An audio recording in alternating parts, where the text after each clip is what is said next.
Episode 121। मैं यह नहीं कह सकता कि मुझे यह नहीं पता था। आरव ने अपना सिर हल्के से हिलाया और अपने बैच के पीछे की ओर देखा। उसके बैच का स्कोर 90 अंक था, जबकि उसके बैच का स्कोर 90 अंक था। उसके बैच पर तो बिल्कुल ही अलग कहानी दिख रही थी। 46 अंक, वह भी 30 बोनस अंक जोड़ने के बाद, जो आपको 2 स्टार गोल्ड भागीदारी बैच के कारण प्राप्त हुए थे। आरव ने मुस्कुराते हुए अपना सिर हिलते हुए कहा, जिन 10 जानवरों का मैंने सामना किया उनकी साधना मेरी साधना से एक स्तर ऊपर थी। वे बहुत शक्तिशाली थे, मैं कुछ नहीं कर सकती थी, राजकुमारी यू ने कहा और उसके चेहरे पर शर्मिंदगी भरी नजर थी। इसकी चिंता मत करो, तुमने अच्छा किया, तुम पहले से ही शीर्ष 400 में हो, शीर्ष 500 की कट ऑफ से बहुत ऊपर। आरव मुस्कुराया और उसने उसके सिर पर थपथपाया। ये सब उन अतिरिक्त अंकों के कारण है, अन्यथा मेरे पास केवल 16 अंक होते। नताशा ने आरव को जवाब दिया, वे अतिरिक्त अंक नहीं थे, वे तुम्हारे इतने खास होने के लिए पुरस्कार थे, आरव ने कहा और उसके चेहरे पर मुस्कान थी। जब वे बातचीत कर रहे थे तो वास्तविकता से अनभिज्ञ लोग उसके अंकों के बारे में अनुमान लगाते रहे। ये 200 से अधिक होगा, वह ग्रेड 6 की प्रतिभा है, आखिरकार उसकी यह क्षमता अद्भुत होगी। मुझे यकीन नहीं है, वह मुझे काफी कमजोर लगती है, फिर भी उसकी प्रतिभा को देखते हुए मैं कहूंगा कि उसे लगभग 150 अंक मिले हैं। लोग अपनी अपनी धारणाएं व्यक्त करते रहे, जबकि वे अन्य 2 के बाहर निकलने का इंतजार कर रहे थे। नताशा ने उनकी सारी धारणाएं सुन ली। जितना ज्यादा वह सुनती, उसकी शर्मिंदगी बढ़ती जाती। भ्रम में वापस दक्ष ने चरण के पृथ्वी क्षेत्र के शैतान शिकारी जानवर को मार दिया था। वह थका हुआ लग रहा था और उसकी सांसें तेज चल रही थी। मेरी क्यूई लगभग समाप्त हो गई है, इन भ्रमों में आराम करने का समय क्यों नहीं है? दक्ष ने अपने सामने 10 छठे चरण के पृथ्वी क्षेत्र शैतान शिकारी जानवरों को देखते हुए बड़बड़ाया, ठीक है, अगर समय नहीं है तो मैं खुद ही समय निकाल लूंगा, दक्ष ने कहा और उसकी नजर गंभीर हो गई। ऐसा लग रहा था जैसे उसकी आंखों पर धुंध छा गई हो, जो पहले हल्की सुनहरी लग रही थी। पूरा स्थान एक क्षण के लिए टिमटिमाना, भ्रम किसी परेशानी से गुजर रहा हो। 10 शैतान शिकारी जानवर वहीं रुक गए जहां वे खड़े थे। वे ना तो आगे बढ़े और ना ही पीछे। थोड़ी देर रुको, हम कुछ देर बाद खेल सकते हैं, दक्ष ने जमीन पर बैठते हुए कहा। इस समय उसका भ्रम पर पूरा नियंत्रण था। यद्यपि जीवित प्राणियों पर भ्रम का प्रयोग करने के मामले में उनकी कुछ सीमाएं थी, परंतु वास्तविकता में जब बात स्वयं ब्रह्म में रहने की आए तो मामला पूरी तरह से अलग था। वह ब्रह्म के नियम को समझता था, इसलिए वह ब्रह्म को अपनी इच्छानुसार बदल सकता था। ब्रह्म केवल उस पर काम करते थे क्योंकि वह चाहता था। जिस क्षण से वह गठन में प्रवेश करता है, गठन ने ब्रह्म पर नियंत्रण पूरी तरह से खो दिया। दक्ष ने साधना शुरू करते समय ध्यान की मुद्रा में बैठ गया। वह जल्द से जल्द अपनी क्यूई को इकट्ठा करना चाहता था, क्योंकि युद्ध की उसकी इच्छा उस पर हावी हो रही थी। दक्ष ने अपनी आंखें खोलने से पहले 1 घंटे से ज्यादा समय तक इस भ्रम में रहने का प्रयास किया। खड़े होने से पहले उसने अपनी बाहें फैलाए, इंतजार करने के लिए शुक्रिया, दक्ष ने मुस्कुराते हुए कहा, इससे पहले कि उसकी आंखों में धुंधली रोशनी चमक उठे। भ्रम वापस सामान्य हो गया, क्योंकि डेविल हंटर जानवर एक बार फिर से चलने लगे। वे लंचेन की ओर ऐसे कूद पड़े जैसे भूखे भेड़िए अपने शिकार की ओर कूदते हैं। लंचेन अपनी स्थिति से टेलीप हो गया और शैतान शिकारी जानवरों में से एक के ऊपर दिखाई दिया। उसने अपने राजा की तलवार नीचे की ओर मारी, जो शैतान शिकारी जानवर की खोपड़ी में घुस गई। शैतान शिकारी जानवर बिना आवाज किए ही जमीन पर बेजान होकर गिर पड़ा। वह लगातार टेलीपोर्ट होता रहा और शैतान शिकारी जानवरों के पास दिखाई दिया तथा दुनिया के सबसे अच्छे हत्यारे की तरह उन शिकार किया। शैतान शिकारी जानवरों के पास मजबूत बचाव था, लेकिन राजतसाने का बचाव काम नहीं आया। अपनी संभावनाओं और बढ़ने के लिए दक्ष ने विशेष रूप की कमजोरियों हम कियारा बाद संथा। इस प्रकार वह डेविल हंटर जानवरों की ताकत और कमजोरियों को अच्छी तरह से जानता था। फॉर्मेशन ट्रायल हॉल में वापस आकर राजकुमारी यू को फॉर्मेशन से बाहर निकले हुए 4 घंटे हो चुके थे। दक्ष और प्रिंस लू को संरचनाओं में प्रवेश किए हुए 5 घंटे से ज्यादा हो चुके थे। उन्होंने पहले ही ब्रह्म संरचना के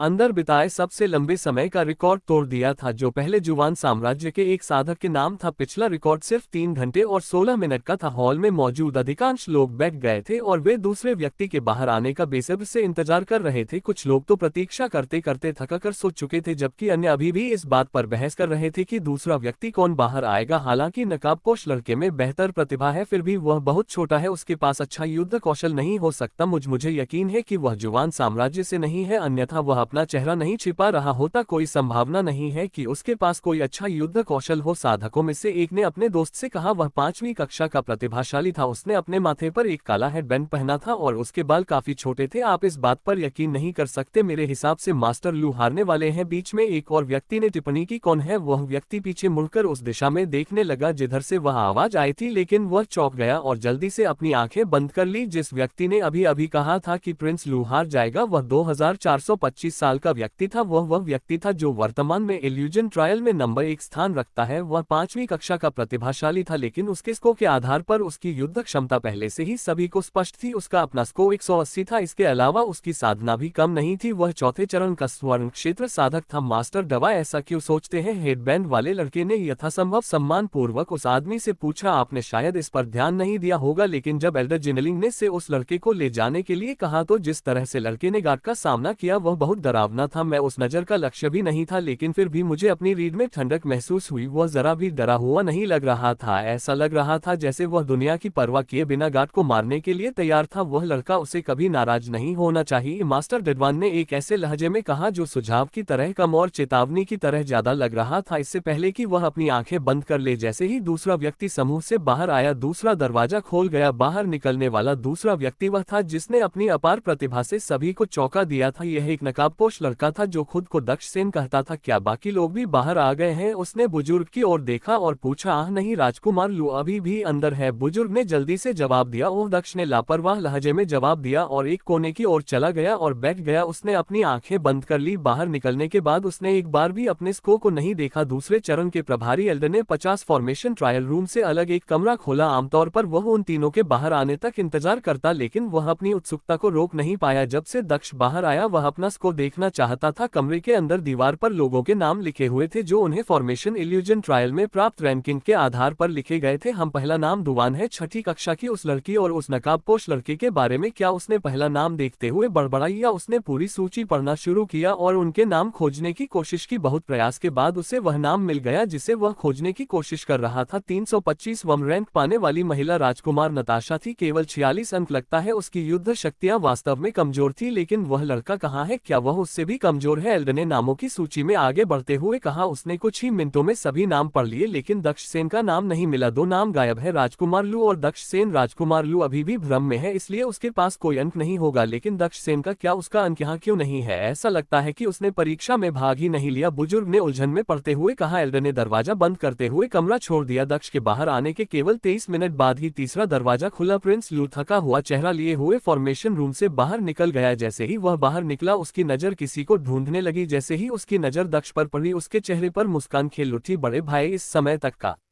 उच्चतम स्कोर क्या है? राजकुमार लू ने चेहरे पर एक विचारशील भाव के साथ पूछा। इस समय वह कबीले के डेडवान के पास सबसे अधिक अंक है, उसके 180 अंक है। एल्डर ने मुस्कुराते हुए कहा। ओह युवा मित्र दक्ष सेन के बारे में क्या? मुझे उम्मीद थी कि जब तक मैं बाहर नहीं आया तब तक वह शीर्ष पर रहेगा, लेकिन उसने मुझे वास्तव में निराश किया। 7वीं कक्षा की प्रतिभा की ऐसी बर्बादी। राजकुमार लू ने मुस्कुराते हुए कहा। एल्डर, लगता है मुझे पहला स्थान मिल गया है, मेरे पास 320 अंक है। प्रिंस लू ने इतनी ऊंची आवाज में मुस्कुराते हुए कहा कि दूसरे लोग सुन सके। उसने एल्डी को अपने बैच का पिछला हिस्सा दिखाया। उसकी आवाज सुनते ही जोरदार हंगामा शुरू हो गया। छोटे दोस्त शेन, भले ही तुम्हारा प्रदर्शन खराब था, लेकिन यह इतना बुरा नहीं हो सकता। तुम मुझे अपना बैच क्यों नहीं दिखाते? मुझे एक पल के लिए अपना स्कोर देखने दो, प्रिंस लू ने ऊंची आवाज में कहा। छोटे दोस्त शेन, भले ही तुम्हारा प्रदर्शन खराब था, लेकिन यह इतना बुरा नहीं हो सकता। तुम मुझे अपना बैच क्यों नहीं दिखाते? मुझे एक पल के लिए अपना स्कोर देखने दो, प्रिंस लू ने ऊंची आवाज में कहा। क्या बड़ों के पास दूसरी सूची नहीं है? तुम उस पर मेरा स्कोर क्यों नहीं देखते? दक्ष ने बिना आंखें खोले जवाब दिया। इतनी मेहनत करने की कोई जरूरत नहीं है, आप पहले से ही यहाँ हैं, आपको हमें अपना स्कोर दिखाना चाहिए। चलो, शर्मिंदा होने की कोई जरूरत नहीं है, प्रिंस लू ने मुस्कुराते हुए कहा। यहाँ तक कि उनके कुछ समर्थक भी उनसे अपना स्कोर दिखाने का आग्रह करने लगे। हमें इसको दिखाओ, हम इसको दिखाओ। जल्द ही पूरे स्थान पर एक ही स्वर में जयकारे लगे। दक्ष ने आखिरकार अपनी आंखें खोली और झुंझलाहट के साथ राजकुमार लू को देखा। ठीक है, दक्ष ने खड़े होते हुए कहा। वह राजकुमार लू और एल्डिया की ओर चलने लगा। बड़े, आप उसका बैच क्यों नहीं लेते और उसका स्कोर जोर से पढ़ते हैं ताकि हम सभी समझ सके कि उस छोटे दोस्त शेन के पास अविश्वसनीय युद्ध कौशल है, राजकुमार लू ने कहा। जब दक्ष बीच में ही बोल पड़ा, दक्ष ने कोई प्रतिक्रिया नहीं दी और आगे बढ़ गया। उसने अपना प्लेटिनम मून बैच एल्डिया को सौंप दिया। एल्डिया मुस्कुराए और बैच को पास लाए। बैच के सामने एक खूबसूरत चांद बना हुआ था और साथ में एक नंबर भी था। उसने बैच को पलट कर देखा और बैच के पीछे का हिस्सा देखा। जैसे ही उसने बैच के पीछे का हिस्सा देखा, उसकी आंखें आश्चर्य से चौड़ी हो गई। असंभव, उसने चेहरे पर अविश्वास का भाव लिए कहा। वह दुनिया की किसी भी चीज की परवाह किए बिना जल्दी से स्को रूम की ओर भागा। इल्दिया की अजीब हरकतें देखकर हॉल में मौजूद लोग दंग रह गए। उन्हें आश्चर्य हुआ कि आखिर उन्हें हुआ क्या है। यहाँ तक कि राजकुमार लू को भी समझ नहीं आया कि इल्दी क्या कर रहे हैं। इल्दी ने स्को रूम में प्रवेश किया और पुनः दीवार की ओर देखा, लेकिन पहला नाम देखते ही उनके हाव भाव और भी अजीब हो गए। दीवार पर पहला नाम दक्षसेन था। उसके नाम के आगे एक ऐसा स्को था जिससे इल्दिया को लगा कि वह सपना देख रहा है। दीवार पर दूसरा नाम प्रिंस लू का था जिसके 320 अंक थे। तीसरा स्थान रेडवान का था जिसके 180 अंक थे। पिछली बार उसका नाम क्यों नहीं था? क्या इसलिए कि उसका स्कोप बहुत अधिक था, इसलिए उसके स्को की गणना करने में बहुत समय लगा। इल्दिया ने अपने चेहरे पर उलझन भरी नजर से बुदबुदा, वह लड़का वह वास्तव में एक राक्षस है ना? इल्दिया ने कमरे से बाहर जाते हुए अपना सिर हिलाया। आप वापस आ गए? इल्दिया स्को इतना खराब था कि यह वास्तव में आपकी उम्मीदों से परे था। उसके पास 60 बोनस अंक थे, इसलिए ऐसा नहीं हो सकता कि उसका कुल स्को 100 से कम हो। राजकुमार लू ने अपने चेहरे पर एक मनोरंजक मुस्कान के साथ कहा, उसका स्को 12 है। इल्दी ने अभी इतना ही कहा था कि राजकुमार लू ने उसकी बात काट दी। 12 का स्को? छोटे दोस्त दक्ष, तुम्हें अपने युद्ध कौशल पर भी काम करना चाहिए, अन्यथा तुम्हारी प्रतिभा बेकार चली जाएगी। हालांकि इसमें कुछ नहीं किया जा सकता, तुम गरीब जगह से होगे, मैं इसके लिए तुम्हें दोष नहीं दे सकता। मैं तुम्हें बाद में कुछ अच्छे कौशल सिखाऊंगा। राजकुमार लू ने मुस्कुराते हुए कहा। इल्दिया अपनी आंखों में दया के भाव के साथ उसे देखने से खुद को रोक नहीं पाए। उन्हें समझ नहीं आ रहा था कि उन्हें राजकुमार लू को उसके अदूरदर्शी स्वभाव के लिए डांटना चाहिए या उसके लिए बुरा महसूस करना चाहिए, क्योंकि आगे जो होने वाला था उसके लिए राजकुमार लू ये बात नहीं है। उसका स्को 1261 है। इल्दिया ने चेहरे पर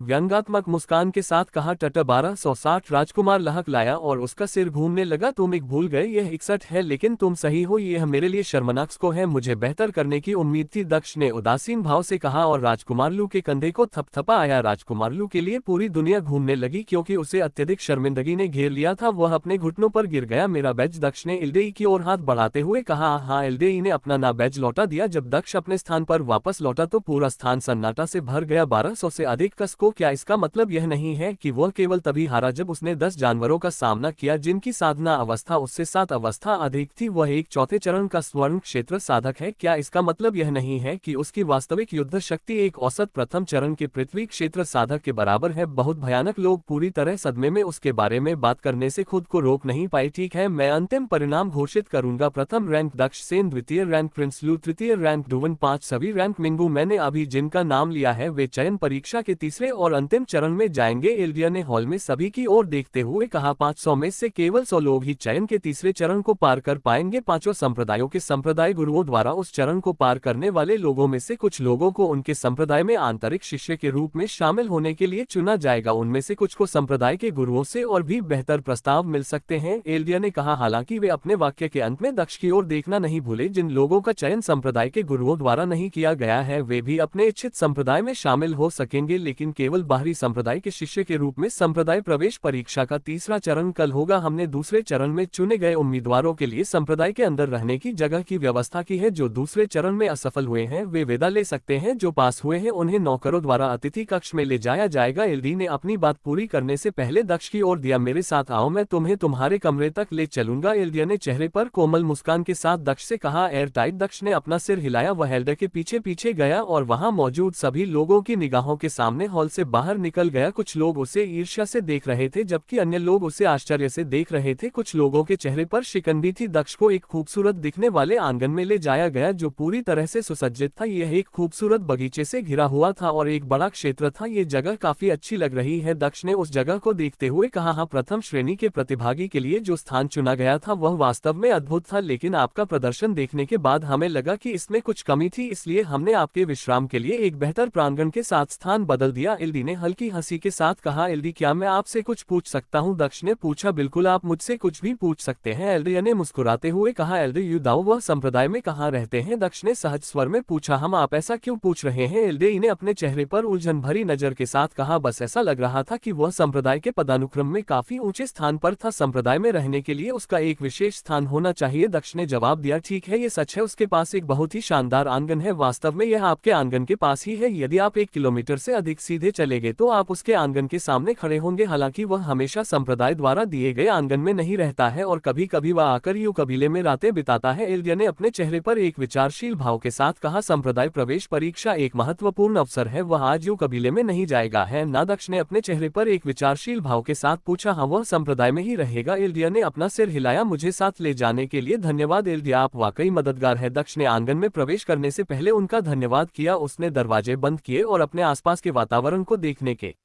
लिए अपनी दिव्य इंद्रियों का इस्तेमाल किया। जब उसने पाया कि जगह वाकई खाली थी तो वह शांत हो गया। वह अपने बिस्तर पर आधे घंटे तक आराम करता रहा और फिर उठकर अपने आंगन से बाहर निकल गया। वह संप्रदाय के बीच से गुजरते हुए अपनी दिव्य इंद्रिय का इस्तेमाल करता रहा। जब भी उसे किसी पहरेदार का आभास होता तो वह अपने भ्रम के नियम का इस्तेमाल करके उनसे सुरक्षित निकल जाता। उसके स्वर्ग के कफन ने भी उसे अपनी आभा को पूरी तरह से छिपाने में मदद की। थोड़ी देर चलने के बाद वह एक खूबसूरत आंगन के सामने खड़ा हो गया। वह खिड़की की तरफ बढ़ा, उसने अंदर देखा तो एक खाली सा कमरा दिखाई दिया। वह अपनी मूल स्थिति से गायब हो गया और कमरे के अंदर प्रकट हुआ। उसने पहले ही अपनी दिव्य इंद्री का इस्तेमाल कर लिया था, इसलिए वह जानता था कि इस जगह का मालिक कहाँ है। दक्ष बेडरूम की ओर चला गया। कमरे के अंदर से एक आवाज आ रही थी जो ऐसी लग रही थी जैसे कोई व्यक्ति खुद से बात कर रहा हो। हम मुझे उस घमंडी बच्चे के सामने विनम्र होना होगा, क्या झंझट है? मेरी बेटी एक असली प्रतिभाशाली है। हम अगर संप्रदाय के स्वामी के आदेश नहीं होते तो मैं यह नहीं कर रहा होता तो क्या हुआ? अगर वह ग्रेड 7 की प्रतिभा है तो क्या हुआ? अगर वह एक अच्छा लड़ाकू है, अंत में वह शानदार खेलने वाले संप्रदाय में शामिल हो जाएगा, क्योंकि हम सबसे मजबूत है। भले ही हमने उसे आमंत्रित न किया हो, वह हमसे शामिल होने की भीख मांगेगा। आखिरकार यह संप्रदाय के गुरु का आदेश है, मुझे रात में फिर से जाकर उसे मनाना होगा। संप्रदाय का गुरु वास्तव में उस लड़के को हमारी ओर खींचने की कोशिश कर रहा है, आदमी ने कहा और आगे भी चलने लगा। हाय पुराने दोस्त, बहुत समय हो गया मिलते हुए। एक और आवाज सुनाई दी, हम महेंद्र प्रताप, तुम जीवित हो? वह जोर से चिल्लाया और सदमे में एक कदम पीछे हट गया। हम महेंद्र प्रताप, तुम जीवित हो? वह जोर से चिल्लाया और सदमे में एक कदम पीछे हट गया। बेशक, क्या यह इतना चौंकाने वाला है? महेंद्र प्रताप ने मुस्कुराते हुए जवाब दिया, लेकिन मुझे बताया गया कि कुछ हथियारों ने आप पर हमला किया और आप मारे गए। मैं खबर सुनने के बाद छुई भी गया था, युदक्षा ने कहा, क्योंकि उसे अपनी आंखों पर विश्वास करना मुश्किल हो रहा था। उन्हें मेरा शव कभी नहीं मिला है, न ऐसा इसलिए क्योंकि मैं बच गया था, मैं घायल हो गया था और कोमा में चला गया था। मैं जुवान किंगडम के एक छोटे से शहर में अपने घर में जाग गया। मुझे नहीं पता था कि मैं वहां कैसे पहुंच पचा, लेकिन जब मैं उठा तो मुझे पता चला कि इतने साल बीत चुके थे। महेंद्र प्रताप ने जवाब दिया, तुम जीवित हो, यह अच्छी बात है कि तुम जीवित हो। युदक्षा की आंखों में आंसू आ गए जब उसने कृतज्ञता भरी निगाहों से महेंद्र प्रताप को देखा। जब ग्रैंड एल्डर सुलिया ने आपके खिलाफ साजिश रची और आपको संप्रदाय से निकाल दिया तब मैं आपकी मदद नहीं कर सका। जब अज्ञात हत्यारों ने आप पर हमला किया तब मैं आपकी मदद नहीं कर सका। मैंने हमेशा खुद को बेकार समझकर कोसा था, युदक्षा ने कहा और उसकी आंखों से आंसू गिरते रहे। ये तुम्हारी गलती नहीं थी। ओह ठीक है, अब तुम्हारी बेटी कैसी है? महेंद्र प्रताप ने मुस्कुराते हुए कहा और युदक्षा को देखा। ये सवाल सुनते ही युदक्षा का चेहरा लाल हो गया, उसे शब्द खोजने में कठिनाई हो रही थी। मैं एक बात है जिसके लिए मैं आपसे माफी मांगना चाहती हूँ। मुझे पता है कि हमने अपने बच्चों की शादी करवाने का वादा किया था, लेकिन मुझे वह वादा तोड़ना पड़ा। लिंगवह मेरी अनुमति के बिना आपके कबीले में चली गई और शादी तोड़ दी, यहाँ तक कि जब वह वापस आए और मुझे इसके बारे में बताया तो मैं बहुत क्रोधित हुआ और कहा कि उसे उससे शादी करनी ही होगी, लेकिन उसने मेरी बात नहीं मानी। उसने मुझे धमकी दी कि अगर मैंने उसे मजबूर किया तो वह कर लेगी। मैं अपने वादे के कारण अपनी बेटी को कष्ट नहीं सहने दे सकता था। युदक्षा ने चेहरे पर भारी भाव लाते हुए कहा, ये ठीक है, हमें अपने बच्चों के भाग्य का फैसला नहीं करना चाहिए, प्रकृति को अपना काम करने दो। महेंद्र प्रताप ने कोमल मुस्कान के साथ कहा, ओह ठीक है ग्रैंड एल्डर सुलिया, अब कहाँ रहते हैं? महेंद्र प्रताप ने पूछा। वह बूढ़ा फोगी अभी भी संप्रदाय के बर्फीले पहाड़ की चोटी पर रहता है, उसका आंगन अभी भी वैसा ही है जैसा हमेशा से था। युदक्षा ने हंसते हुए जवाब दिया, हम मुझे आश्चर्य है कि वह अभी भी जीवित है। महेंद्र प्रताप ने हंसते हुए कहा। जब युदक्षा महेंद्र प्रताप से बात कर रहा था तो उससे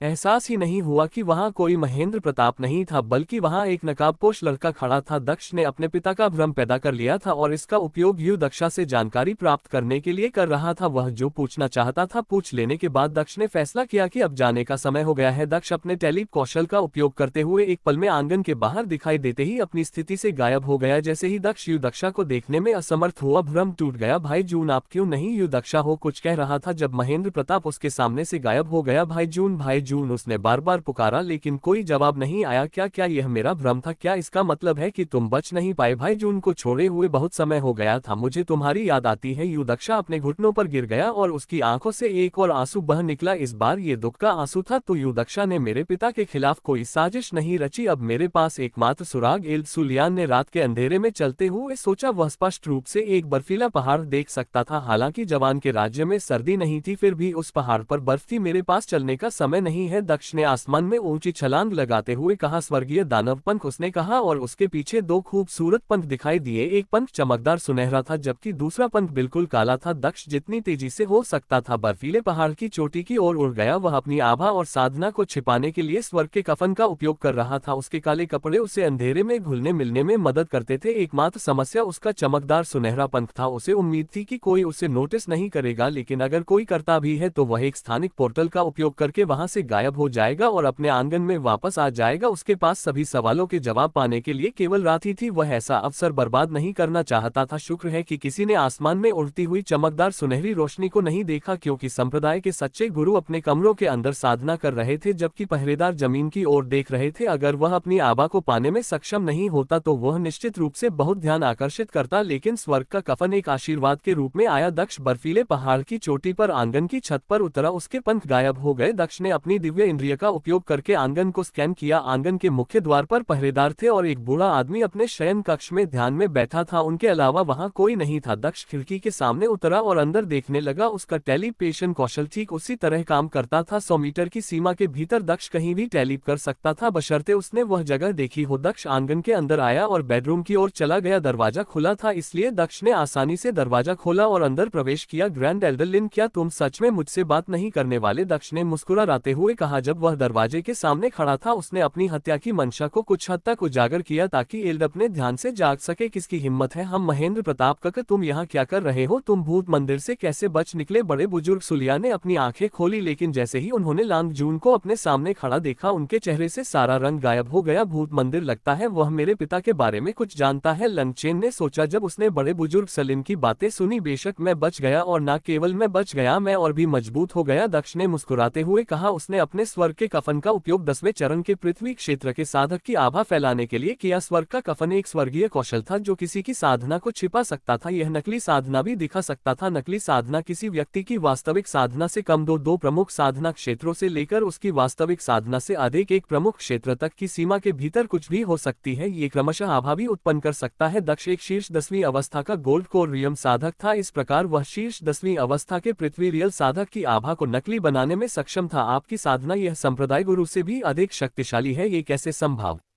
है? भूत मंदिर के लोगों द्वारा आपको ले जाने के बाद आप इतने अधिक शक्तिशाली कैसे हो गए? ग्रैंड एल्डर सलवान ने अपने चेहरे पर अविश्वास के भाव के साथ कहा। कोई बात नहीं, तुम्हें बस इतना जानना है कि अब मेरे पास तुम्हें कुचलने की ताकत है, लेकिन अगर तुम मुझे एक छोटी सी बात का जवाब दोगे तो मैं तुम्हें नहीं मारूंगा। दक्ष ने मुस्कुराते हुए कहा। क्या बात है? जब तक मैं जीवित रह सकता हूँ मैं किसी भी बात का जवाब देने के लिए तैयार हूँ, बड़े बुजुर्ग सुलिया ने जल्दी से कहा, क्योंकि वह अपने जीवन के बारे में चिंतित था। यह एक सरल प्रश्न है, इसलिए आपको चिंतित होने की आवश्यकता नहीं है। मैं ये जानना चाहता हूं कि जब यह हमारे बीच का मामला था तो आपने भूत मंदिर को इसमें क्यों शामिल किया? दक्ष ने अपने चेहरे पर एक विचारशील भाव के साथ पूछा। वह नहीं जानता था कि भूत मंदिर क्या है, इसलिए वह केवल ग्रैंड एल्डर सलिन से धीरे धीरे जवाब प्राप्त कर सकता था। मैंने नहीं किया, वे तुम्हें ढूंढने आए थे। ये सब तुम्हारी पीठ पर बने टैटू की वजह से है, ग्रैंड एल्डर सलिन ने जवाब दिया। उसकी बातें सुनकर दक्ष को याद आया कि उसके पिता की पीठ पर एक टैटू था। ये टैटू किसी प्राचीन दुनिया जैसा लग रहा था। कहा जाता है कि यह टैटू उनके जन्म से ही था। मेरे टैटू का भूत मंदिर से तुम्हारे जुड़ने से क्या संबंध है? दक्ष ने आगे पूछा। ये सब आप पर हमले से कुछ हफ्ते पहले हुआ था। एक दिन भूत मंदिर से एक दूत हमारे संप्रदाय में आया। उन्होंने हमें उस टैटू की तस्वीर दिखाई और हमसे पूछा कि क्या हमने उस टैटू वाले किसी व्यक्ति को देखा है। मैंने सुना है कि उन्होंने कई राज्यों और साम्राज्य में दूत भेजे थे ताकि वे किसी ऐसे व्यक्ति की तलाश करें जिसकी पीठ पर वह विष निशान हो। मुझे याद आया कि तुम्हारी पीठ पर वह निशान था और मैंने उन्हें बताया। ग्रैंड एल्डर सुलिया ने गंभीर स्वर में कहा। तुम्हें मेरे टैटू के बारे में कैसे पता? क्या उन्होंने तुम्हें नहीं बताया? बताया कि वे मुझे क्यों ढूंढ रहे हैं, दक्ष ने फिर से पूछा और उसने बड़े बुजुर्ग की आंखों में गहरी नजर डाली। मैंने इसे तब देखा था जब आप वार्षिक टूर्नामेंट के फाइनल में कुवान कुन के साथ लड़ रहे थे। आपके कपड़े उसके ज्वल हमलों से जल गए थे, तभी मैं आपकी पीठ पर उस अजीबोगरीब टैटू को देखने में कामयाब रहा। जहां तक उनके कारण का सवाल है, मैंने पूछा लेकिन उन्होंने मुझे नहीं बताया, ग्रैंड एल्डर सुलिया ने याद करते हुए कहा। मैंने इसे तब देखा था जब आप वार्षिक टूर्नामेंट के फाइनल में कुवान कुन के साथ लड़ रहे थे। उसके धधक दे हमलों के कारण आपके कपड़े जल गए थे, तभी मैं आपकी पीठ पर उस अजीबोगरीब टैटू को देख पाया। जहां तक उनके कारण का सवाल है, मैंने पूछा लेकिन उन्होंने मुझे नहीं बताया, ग्रैंड एल्डर सुलिया ने याद करते हुए कहा। तो तुमने मुझे बेच दिया, दक्ष ने कहा और उसके चेहरे पर शैतानी मुस्कान आ गई। नहीं, मुझे नहीं पता था कि वे तुम्हें चोट पहुंचाने वाले हैं। ग्रैंड एल्डर सुयान को पसीना आने लगा और उसने जल्दी से इनकार में अपना सिर हिलाया। क्या तुम्हें पता भी है कि वे मुझे कहां ले गए? उनका ठिकाना कहां है? अगर नहीं पता तो तुम्हें अंदाजा भी नहीं है कि मेरे लिए वापस आना कितना मुश्किल था, दक्ष ने ग्रैंड एल्डर की ओर देखते हुए कहा। मैं जानता हूं कि उनका मुख्यालय पूर्वी महाद्वीपीय सागर में घोस्ट आइलैंड पर है। मैं कठिनाई को समझ सकता हूं, बड़े बुजुर्ग ने दक्ष को जवाब दिया। जब वह खुद को समझा रहा था तो उसने अचानक देखा कि महेंद्र प्रताप उसके सामने से गायब हो गया, जैसे कि वह कोई सपना देख रहा हो। अपने सदमे में ग्रैंड एल्डर को खतरे का एहसास ही नहीं हुआ जब एक तलवार ने उसके दिल में पीछे से वार किया। क्या पर उसने खांसते हुए मुंह से रक्त बाहर निकाला और सांस लेने के लिए संघर्ष करने लगा। जानकारी के लिए धन्यवाद, दक्ष ने कहा और उसने बड़े बुजुर्ग का गला काट दिया। यह मेरे पिता के लिए मेरे बदले की शुरुआत है। भूत मंदिर अगला नंबर तुम्हारा होगा, दक्ष ने छत की ओर देखते हुए कहा। अंतरिक्ष यात्रा, दक्ष ने बड़बड़ा हुए कहा, जैसे उसकी आंखें तारों भरे अंतरिक्ष के रंग में बदल गई हो। उसके सामने एक स्थानिक दरार दिखाई दी जो लन चेन के उस ओर बढ़ने पर और चौड़ी हो गई। दक्ष ने स्थानिक दरार में प्रवेश किया और वह बंद हो गई। दक्ष के प्रांगण के पास कहीं से एक स्थानिक दरार प्रकट हुई और एक नकाबपोश लड़का स्थानिक रस से बाहर आया। स्थानिक यात्रा की सटीकता में अभी भी सुधार नहीं हुआ है, ये हमेशा मुझे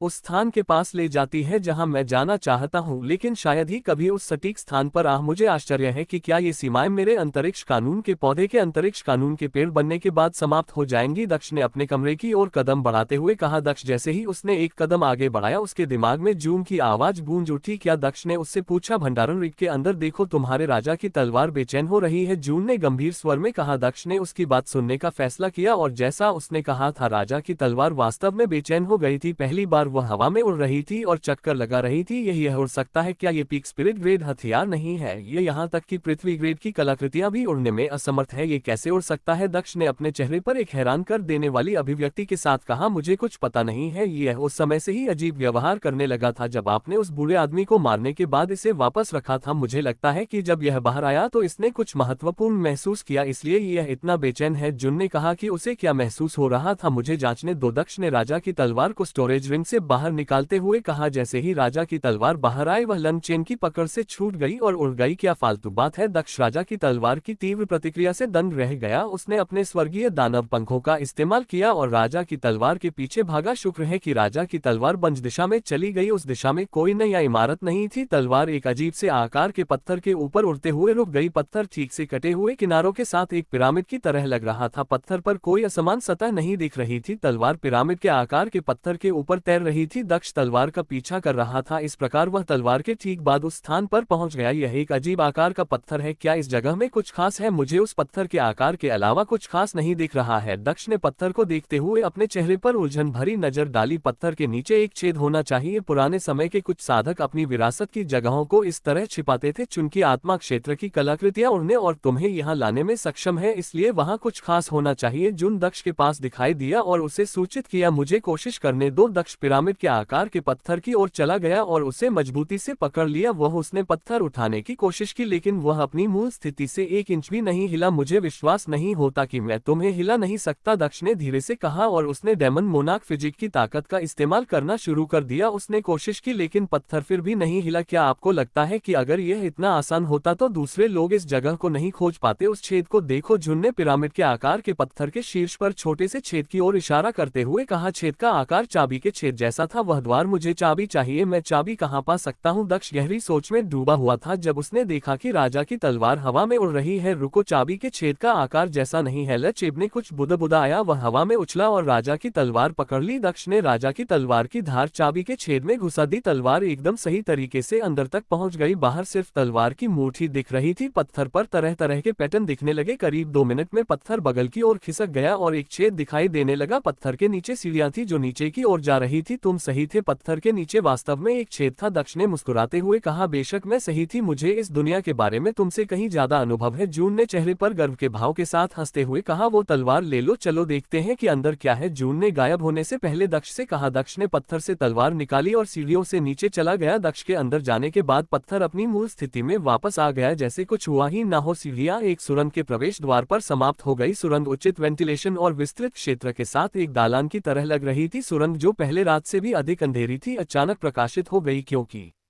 दीवार पर आत्माओं के नमूने चमकने लगे। दक्ष को आखिरकार सुरंग का अंत दिखाई देने लगा। सुरंग ज्यादा लंबी नहीं थी, अंत में एक दरवाजा था। दक्ष दरवाजे की ओर बढ़ा और उसे धक्का देकर खोलने की कोशिश की। ब्लडलाइन मंदिर में अपनी गलतियों से सीखते हुए वह उसे खींचना भी नहीं भूला। कोई भी उपाय काम नहीं आया, क्योंकि दरवाजा एक इंच भी नहीं हिला। पत्थर के विपरीत दरवाजे में कोई चाबी का छेद नहीं था। अरे शुन, तुम्हारा महान अनुभव क्या कहता है, हम दरवाजा कैसे खोल सकते हैं? दक्ष ने शुन से पूछा, जो फिर से उसके पास आ गया था। हम मुझे कुछ पता नहीं, जुन ने कहा, और उसने तुरंत हार मान ली। चलो देखते हैं, यहाँ जरूर कोई ऐसी व्यवस्था छिपी होगी जो दरवाजा खोल सकती है। थोड़ी देर बाद जुन ने आगे टिप्पणी की। दक्ष ने इधर उधर देखना शुरू किया और कुछ भी असामान्य खोजने की कोशिश की। उसने आसपास की दीवारों पर भी दस्तक दी, लेकिन कुछ भी काम नहीं आया। जैसे ही वह हार मानने वाला था, उसके पैर एक असमान सतह पर आ गए। जमीन हिलने लगी, दीवारों से पत्थर गिरने लगे और दीवारें आकार बदलने लगी। दीवारों से गिरे पत्थर आपस में जुड़कर पत्थर के गोले का रूप ले लेते थे। पत्थर का ये गोलेन देखने में इंसान जैसा लगता था। पदक, गोले ने अपना हाथ दक्ष की ओर बढ़ाया और पूछा, कौन सा पदक? दक्ष ने चेहरे पर संदेह भरी नजर से पूछा, विरासत के मकबरे में प्रवेश करने के लिए आपको मास्टर की तलवार की आवश्यकता है और मुख्य क्षेत्र में प्रवेश करने के लिए उनके पदक की। मुझे पदक दे दो। अप्रत्याशित रूप से पत्थर के गोलम ने वास्तव में दक्ष को उत्तर दिया, मेरे पास पदक नहीं है, मेरे पास केवल तलवार है। क्या मुख्य क्षेत्र में प्रवेश करने का कोई और रास्ता नहीं है? दक्ष ने गोले से कहा, वापस जाओ, तुम पदक के बिना अंदर नहीं जा सकते। पत्थर के दानव ने कहा और दीवार की ओर चला गया और उसमें समा गया। दीवारें फिर से सामान्य हो गई। ऐसा लगता है कि हम अंदर क्या है यह नहीं देख पा रहे हैं। दक्ष ने दरवाजे की ओर देखते हुए कहा। गलेम ने कहा कि यह उसके स्वामी की तलवार है और उस कमरे में प्रवेश करने के लिए तुम्हें उसके पदक की भी आवश्यकता होगी। कसन ने गोलम के शब्दों को दोहराया। गोले निश्चित रूप से संत राजा जियानवू के बारे में बात कर रहा होगा, मानवता का सबसे बड़ा नायक। यदि यह उसकी विरासत स्थल है तो खजाने बहुत अधिक होंगे। मुझे संत राजा जियानू का पदक ढूंढना होगा और इस स्थान पर वापस आना होगा। दक्ष ने बाहर निकलते हुए कहा। उसने मन ही मन नोट कर लिया था कि संत राजा जियानवू का पदक मिलने के बाद वह इस जगह पर फिर से आएगा। ये कठिन होने वाला है। मैंने संत राजा जियानवू के बारे में सुना है, उन्होंने अपनी शक्ति से कई दुनिया की यात्रा की। हम निश्चित नहीं है कि इस दुनिया में उनका पदक कहाँ होगा। जुन ने दक्ष का पीछा करते हुए कहा, बस आशावा रहो, मैं इसे जरूर ढूंढ लूंगा। दक्ष ने मुस्कुराते हुए कहा और वह वहां से चला गया। दक्ष अपने आंगन में वापस चला गया। उसने अपना मुखौटा उतारकर बिस्तर पर लेट गया और सो गया। दक्ष अपने आंगन में वापस चला गया। उसने अपना मुखौटा उतारकर बिस्तर पर लेट गया और सो गया। सुबह होते ही सूरज आसमान में उगाया। दक्ष अभी भी सो रहा था जब दरवाजे पर दस्तक हुई। आखिरकार वह जाग गया जब दरवाजे पर फिर से दस्तक हुई। दक्ष धीरे से उठकर दरवाजे की ओर चला गया, लेकिन अचानक उसे याद आया कि वह अपना मास्क लगाना भूल गया था। वह वापस चला गया और फिर से अपना मास्क पहन लिया। दक्ष ने दरवाजा खोला और देखा कि एल्डे बाहर खड़े हैं। छोटे दोस्त शेन, मैं तुम्हें तीसरे दौर के स्थान तक ले जाने के लिए यहाँ हूँ। एल्डे ने दक्ष की ओर मुस्कुराते हुए कहा, ठीक है चलो चले। जूलिया ने मुस्कुराते हुए कहा। दक्ष आंगन से निकलकर एल्डे के पीछे चल पड़ा। वे जल्द ही एक बड़े खुले मैदान में पहुंच गए। ये जगह धरती से स्टेडियम जैसी लग रही थी। स्टेडियम की तरह ही स्टैंड में लोगों के बैठने की उचित व्यवस्था थी। बीच का मैदान गोलाकार था और उसका व्यास 1 किलोमीटर से ज्यादा था। मैदान में 20 युद्ध मंच थे। मैदान के बीचों बीच 10 मीटर की ऊंचाई पर एक बड़ा दर्पण तैर रहा था। दर्पण में 20 खंड थे। यह अवलोकन दर्पण है। ये हमारे दर्शकों को सभी 20 चरणों पर लड़ाई दिखाएगा। उन सभी 20 खंडों में प्रत्येक चरण दिखाया जाएगा। इस राउंड का प्रभारी कौन है? दक्ष ने चारों ओर देखते हुए पूछा। यह एल्ड्यू दक्षा है, वे इस राउंड का प्रबंधन करेंगे। एल्डिया ने दक्ष को सूचित किया। ओह हाँ, मैंने सुना है कि थंडर जायंट संप्रदाय के लोग भी यहाँ हैं, क्या ये सच है? दक्ष ने पूछा। हाँ,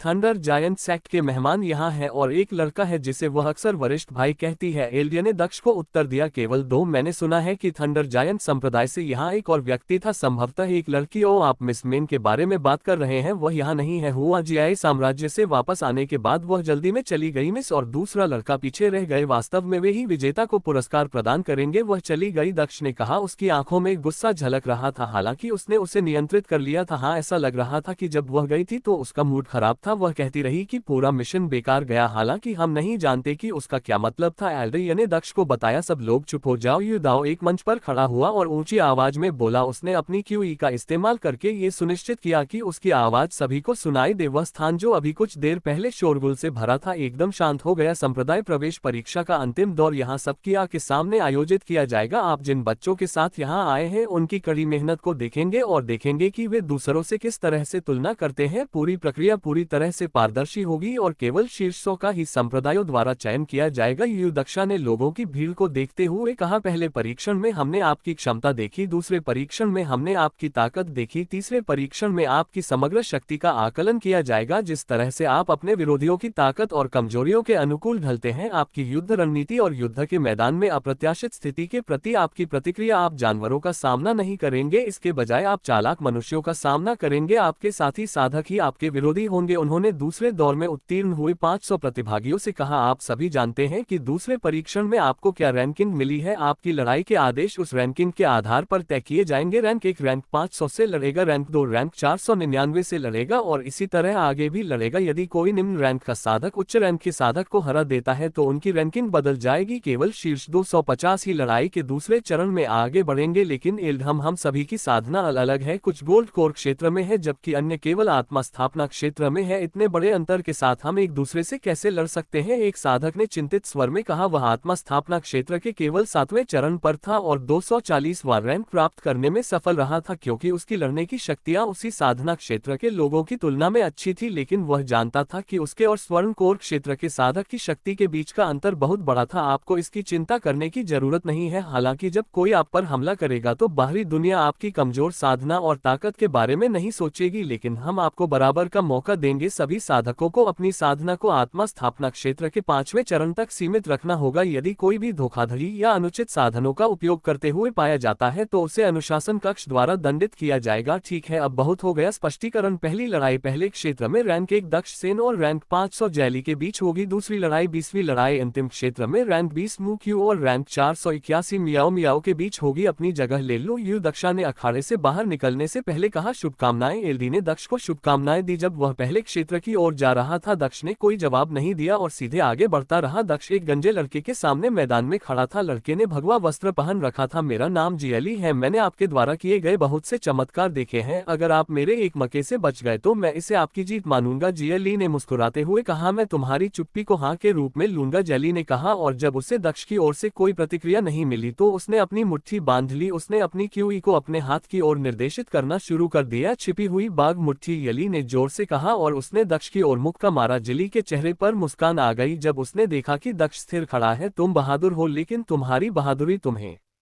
मार डालेगी। जीत सामने दिखाई देने पर जोइली जोर से हंसा। जैसे ही उसकी मुट्ठी दक्ष पर लगने वाली थी दक्ष ने अपने पैरों का इस्तेमाल करते हुए एक तरफ भाग लिया। तुम बहुत धीमे हो, दक्ष ने धीरे से कहा और उसने प्रतिद्वंद्वी की पसलियों पर मुक्का मारा। जियली ने मैदान के बाहर गिरते ही दर्द भरी चीख मारी, मेरी हड्डियां टूट गई है, जल्दी से मेरी मदद करो। वह दर्द से कराहते हुए जोर से बोला। कुछ लोग आए और उसे ले गए। अरे क्या पहले चरण की लड़ाई बहुत जल्दी खत्म नहीं हो गई? आखिर वह नकाबपोश लड़का कौन है? मैंने सुना है कि उसे पिछली 2 परीक्षाओं में प्रथम रैंक मिली थी। जिनजिंग ने स्क्रीन पर नजर डालते हुए धीरे से कहा। वह शुई के शाही परिवार में रॉयल की प्रमुख थी और वह वही थी जो शाही कबीले से साधकों को ले जाती थी। लान कबीले के कुलपति लांग रानू उसके पास बैठे थे। कोई ऐसा व्यक्ति होगा जो अपनी पहचान नहीं दिखाना चाहता। वह जानता है कि परीक्षा की प्रक्रिया में वह बहुत से लोगों को नाराज कर देगा। अगर वह चुना जाता है तो संप्रदाय उसकी रक्षा करेगा, लेकिन अगर वह असफल हो जाता है तो संप्रदाय छोड़ने के बाद वह वास्तव में मुश्किल में पड़ जाएगा। वह एक होशियार लड़का है, तेज प्रताप ने मुस्कुराते हुए कहा और मैदान के चारों ओर देखता रहा। अरे तुम बहुत देर से इधर उधर देख रहे हो, क्या तुम किसी को ढूंढ रहे हो? जिनजिन ने चेहरे पर उत्सुकता भरी नजर से पूछा। हाँ, लेकिन ऐसा लगता है कि जिसे मैं ढूंढ रहा हूँ वह यहाँ नहीं है, तेज प्रताप ने कहा, क्योंकि वह प्रतिभागियों के बीच दक्ष को नहीं ढूंढ पाया था। मुझे बताओ कि तुम किसे ढूंढ रहे हो, शायद मैं तुम्हारी मदद कर सकूं। उसने चेहरे पर मुस्कान लाते हुए पूछा। मैं अपने पोते को ढूंढ रहा हूँ, तेज प्रताप ने उसे उत्तर दिया। दक्ष, क्या तुम्हें विश्वास है कि वह यहाँ होगा? जिनजिन ने अपने चेहरे पर स्तब्ध भाव के साथ कहा। मैंने इस पर एक संभावना के रूप में विचार किया, तेज प्रताप ने मुस्कुराते हुए उत्तर दिया, ठीक है, मैंने उसका चित्र देखा है, लेकिन मुझे नहीं लगता कि वह यहाँ है। तुम उस नकाबपोश लड़के के बारे में क्या सोचते हो? वह यहाँ एकमात्र व्यक्ति है जिसका चेहरा हमने नहीं देखा है। जिनजिंग ने धीमी आवाज में अपने चेहरे पर एक विचारशील भाव के साथ कहा, वह ये संभव नहीं है। वह नकाबपोश लड़का गोल्ड कोर दायरे के चौथे चरण में था। जब मैंने उसे अखाड़े में प्रवेश करते देखा तो मैंने उसकी साधना की जांच की। तेज प्रताप ने इनकार में अपना सिर हिलाया। ठीक है, अगर तुम ऐसा कहते हो। वह चुप हो गई और 11वें स्क्रीन को देखने लगी। शुई साम्राज्य के क्राउन प्रिंस यू झांग को शुई साम्राज्य के सभी प्रतिभागियों में से दूसरे चरण में सर्वोच्च रैंक प्राप्त हुई है। उन्हें 11वीं रैंक मिली थी और वे 490वें रैंक के साधक से लड़ रहे थे। वह एक प्रतिभाशाली बच्चा है। तेज प्रताप ने प्रिंस की ओर देखते हुए कहा, हाँ, यू झांग वाकई बहुत अच्छा है। दुर्भाग्य से उसे राज्य और उसके सिंहासन की परवाह नहीं है। उसने सिर हिलाते हुए कहा, कौन जानता है, ये समझना बहुत मुश्किल है कि लोग वास्तव में क्या चाहते हैं। तेज प्रताप ने मुस्कुराते हुए कहा, दूसरी लड़ाई जो समाप्त होनी थी वह प्रिंस लू और उस लड़की के बीच की लड़ाई थी जिसे रैंक 499 मिली थी। जैसा कि सभी को पहले से ही उम्मीद थी, यह प्रिंस लू के लिए एक आसान जीत थी। जल्द ही सभी 20 लड़ाइयां समाप्त हो गई और शीर्ष 20 रैंक वाले साधकों में से कोई भी नहीं हारा और भी लड़ाइयां जारी रही और जल्द ही सभी साधकों ने एक लड़ाई लड़ी। पहला चरण समाप्त हो गया है। अब शीर्ष 250 रैंक वाले खिलाड़ी आगे आकर मुकाबला करेंगे। लड़ाई का दूसरा चरण शुरू हुआ और जल्द ही यह भी खत्म हो गया। दक्ष के प्रतिद्वंदी ने अपनी पूरी कोशिश की थी लेकिन वह फिर भी हार गया। 100 रैंक वाले साधक को छोड़कर कोई भी उच्च रैंक वाला साधक पराजित नहीं हुआ, जिसे 151 रैंक वाले साधक ने पराजित किया। अब हमारे पास लड़ाई के लिए 125 लोग हैं। चूंकि यह एक विषम संख्या है इसलिए रैंक 1 को चौथे चरण में मुफ्त पास मिलेगा। यू दक्षा ने दूसरे दौर के खत्म होने के तुरंत बाद घोषणा की, अब हमारे पास लड़ाई के लिए 125 लोग हैं। चूंकि यह एक विषम संख्या है इसलिए रैंक 1 को चौथे चरण में मुफ्त पास मिलेगा। यू दक्षा ने दूसरे दौर के खत्म होने के तुरंत बाद घोषणा की, बड़े यू, क्या मुफ्त पास का फैसला लॉटरी सिस्टम से नहीं होना चाहिए? पिछली परीक्षाओं में भी ऐसा ही होता था। राजकुमार लू ने यू दक्षा को देखते हुए अविश्वास भरे लहजे में कहा, यह निर्णय संप्रदाय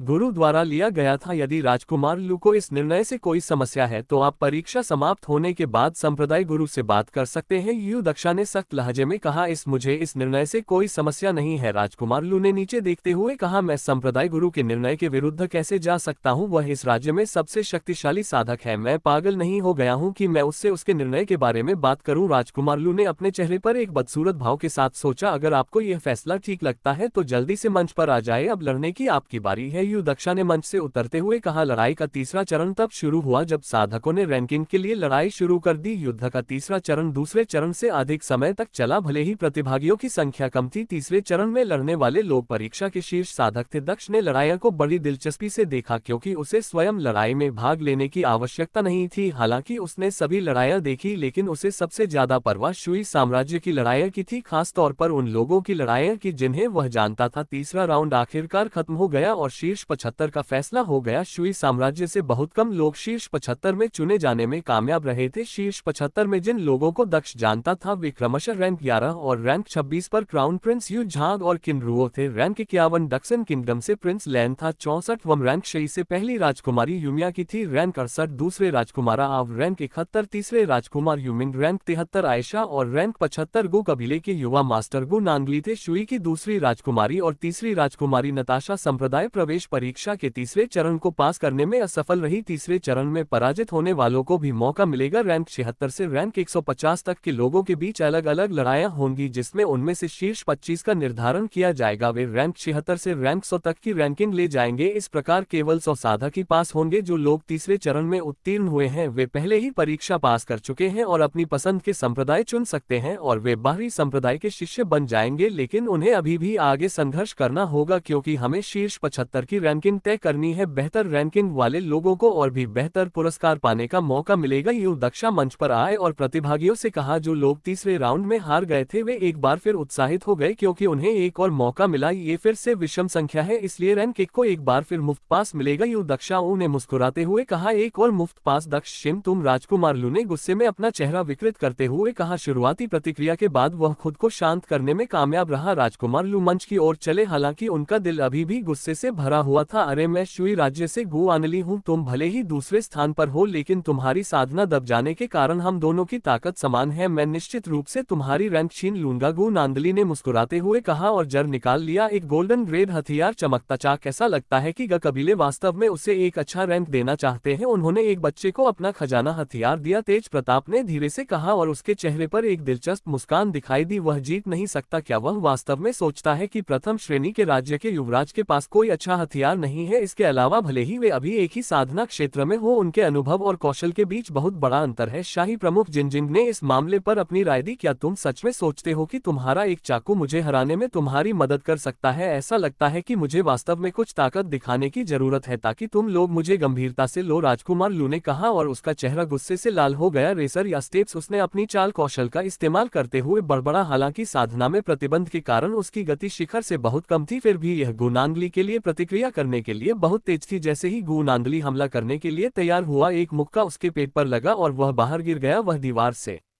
टकराया और उसके मुंह से रक्त निकला। हम कचरा, राजकुमार लू ने मंच से उतरते हुए कहा। रैंक 11 यू झांग ने रैंक 65 ली शियाओं के साथ मुंह मुकाबला किया। ये लड़ाई 5 मिनट से ज्यादा चली और फिर यू झांग ने जीत हासिल कर ली। रैंक 26 किन रुओ ने जुवान साम्राज्य के रैंक 50 साधक से लड़ाई की और जीतने में कामयाब रहे। रैंक 51 राजकुमार लैन ने जुवान साम्राज्य के रैंक 25 कल्टेटर को भी हराने में कामयाबी हासिल की थी और अब वह रैंक 25 पर था। प्रथम राजकुमारी यू मियाओ, द्वितीय राजकुमारा व और तृतीय राजकुमार नताशा को उनके विरोधियों ने पराजित कर दिया और वे अपने पुराने पद पर बने रहे। चूंकि अब हमारे पास 38 साधक है, इसलिए रैंक 1 दक्ष सेन रैंक 38 हुमान से लड़ेगा। आखिरकार मैं बोर हो रहा था, दक्ष ने मंच की ओर चलते हुए कहा। उसका प्रतिद्वंदी एक भारी भरकम आदमी था जो 7 फीट से ज्यादा लंबा था। उसके पूरे शरीर में मांसपेशियां थी। मैंने तुम्हारी पहली लड़ाई देखी है, तुम्हारी ताकत अच्छी है लेकिन तुम मुझसे हार जाओगे। केवल एक ही रैंक 1 हो सकता है और वह मैं ही होऊंगा, मांसल आदमी ने कहा और उसके चेहरे पर एक बदसूरत मुस्कान उभर आई। वह दक्ष की ओर भागा। उसकी काया के विपरीत वह आदमी वास्तव में बहुत तेज था। वह गोली की तरह भागा और उसने तुरंत दक्ष को पकड़ लिया। हड्डी तोड़ने वाली हथेली। जैसे ही वह दक्ष के पास पहुंचा, उसने उस पर हमला कर दिया। दक्ष ने भी मुक्का मारा। उसकी मुट्ठी उस आदमी की हथेली से टकराए और वह आदमी 10 कदम पीछे धकेल दिया गया। तुम्हारे पास इतनी ताकत कैसे हो सकती है? मैं एक शरीर साधक हूँ, तुम्हारे पास मुझसे ज्यादा ताकत नहीं होनी चाहिए। हुमान ने अपने चेहरे पर अविश्वास की झलक के साथ कहा। क्या कोई नियम है कि सिर्फ तुम ही शारीरिक बनावट विकसित कर सकते हो? दक्ष ने हंसते हुए कहा और हुमान के पास आ गया। उसने हुमान की गर्दन पकड़ी और उसे रिंग के बाहर फेंक दिया। हुमान जमीन पर गिर गया और कुछ धूल उसके मुंह में चली गई। उसके चेहरे पर अभी भी स्तब्ध भाव था। दिलचस्प है, हो कबीले को उनके शारीरिक साधना के लिए जाना जाता है। एक 16 वर्षीय लड़के के लिए बेहतर शारीरिक साधना होना। मैं इस लड़के की पहचान के बारे में जानने के लिए उत्सुक हूँ, यू दक्षा ने लॉन चेन की ओर देखते हुए कहा। राजकुमार लू ने अगली लड़ाई लड़ी और अपने प्रतिद्वंद्वी को आसानी से हरा दिया। ऐसा लग रहा था जैसे वह ये दिखाना चाह रहा था कि उसके लिए इस तरह की लड़ाइयां जीतना कितना आसान है। रैंक 3 वुडन ने रैंक 36 मिंगियन से लड़ाई की और जीत हासिल की। इसी तरह रैंक 11 यू झांग ने रैंक 28 मिन्हो के खिलाफ जीत हासिल की। रैंक 13 तावली ने रैंक 26 किन रुओ से लड़ाई की और उसे हरा दिया। हालांकि की रुओ हार गई लेकिन उसे कोई नुकसान नहीं हुआ क्योंकि उसने आत्मसमर्पण कर दिया था जब उसने देखा कि वह जीतने में असमर्थ है। रैंक 14 फू चाओ ने रैंक 25 राजकुमार लू के खिलाफ लड़ाई लड़ी और 23 मिनट से अधिक समय तक चली लंबी लड़ाई के बाद जीत हासिल की। अच्छी लड़ाई 5वें राउंड में। चौथे राउंड में जीतने वाले 19 प्रतिभागियों में से एक होगा। चूंकि हमारे पास फिर से विषम संख्या है, इसलिए रैंक एकदम शेन को एक और मुफ्त पास मिलेगा। यू दक्षा ने 5वें राउंड की घोषणा की। दक्ष के चेहरे पर एक व्यंग्यात्मक मुस्कान थी जब उसने सुना कि उसे एक और मुफ्त पास मिल गया है, जबकि राजकुमार लू के चेहरे के भाव हर पल बदतर होते जा रहे थे। शीर्ष 10 का फैसला होते ही राउंड शीघ्र ही समाप्त हो गया। छठा राउंड अब आयोजित किया जाएगा। प्रथम रैंक दक्ष बनाम 10वीं रैंक यू झाग, द्वितीय रैंक प्रिंस लू बनाम 9वीं रैंक किन किन, तृतीय रैंक वुडुआन बनाम 8वीं रैंक ताओली, चतुर्थ रैंक चू फैन बनाम 7वीं रैंक लूली, 5वीं रैंक वाचे बनाम 6ठी रैंक डोह। दक्ष मंच पर चढ़े और उनके सामने जो व्यक्ति खड़ा था वह शुई साम्राज्य का पूर्व युवराज यू झाग था। तुमने यहाँ तक पहुंचकर अच्छा किया, तुम्हारे राज्य को तुम पर गर्व होना चाहिए, दक्ष ने भारी स्वर में कहा और उसने यू झाग को देखा। मैं राज्य के बारे में नहीं जानता लेकिन मुझे उम्मीद है कि मेरा परिवार मेरा प्रदर्शन देखकर खुश होगा, यू झाग ने कहा और उसके चेहरे पर एक चमकदार मुस्कान आ गई। वह अखाड़े में खड़े यू कबीले के सदस्यों पर नजर डाले बिना नहीं रह सका। मैं राज्य के बारे में नहीं जानता लेकिन मुझे उम्मीद है कि मेरा परिवार मेरा प्रदर्शन देखकर खुश होगा, यू झाग ने कहा और उसके चेहरे पर एक चमकदार मुस्कान आ गई। वह अखाड़े में खड़े यू कबीले के सदस्यों की ओर देखे बिना नहीं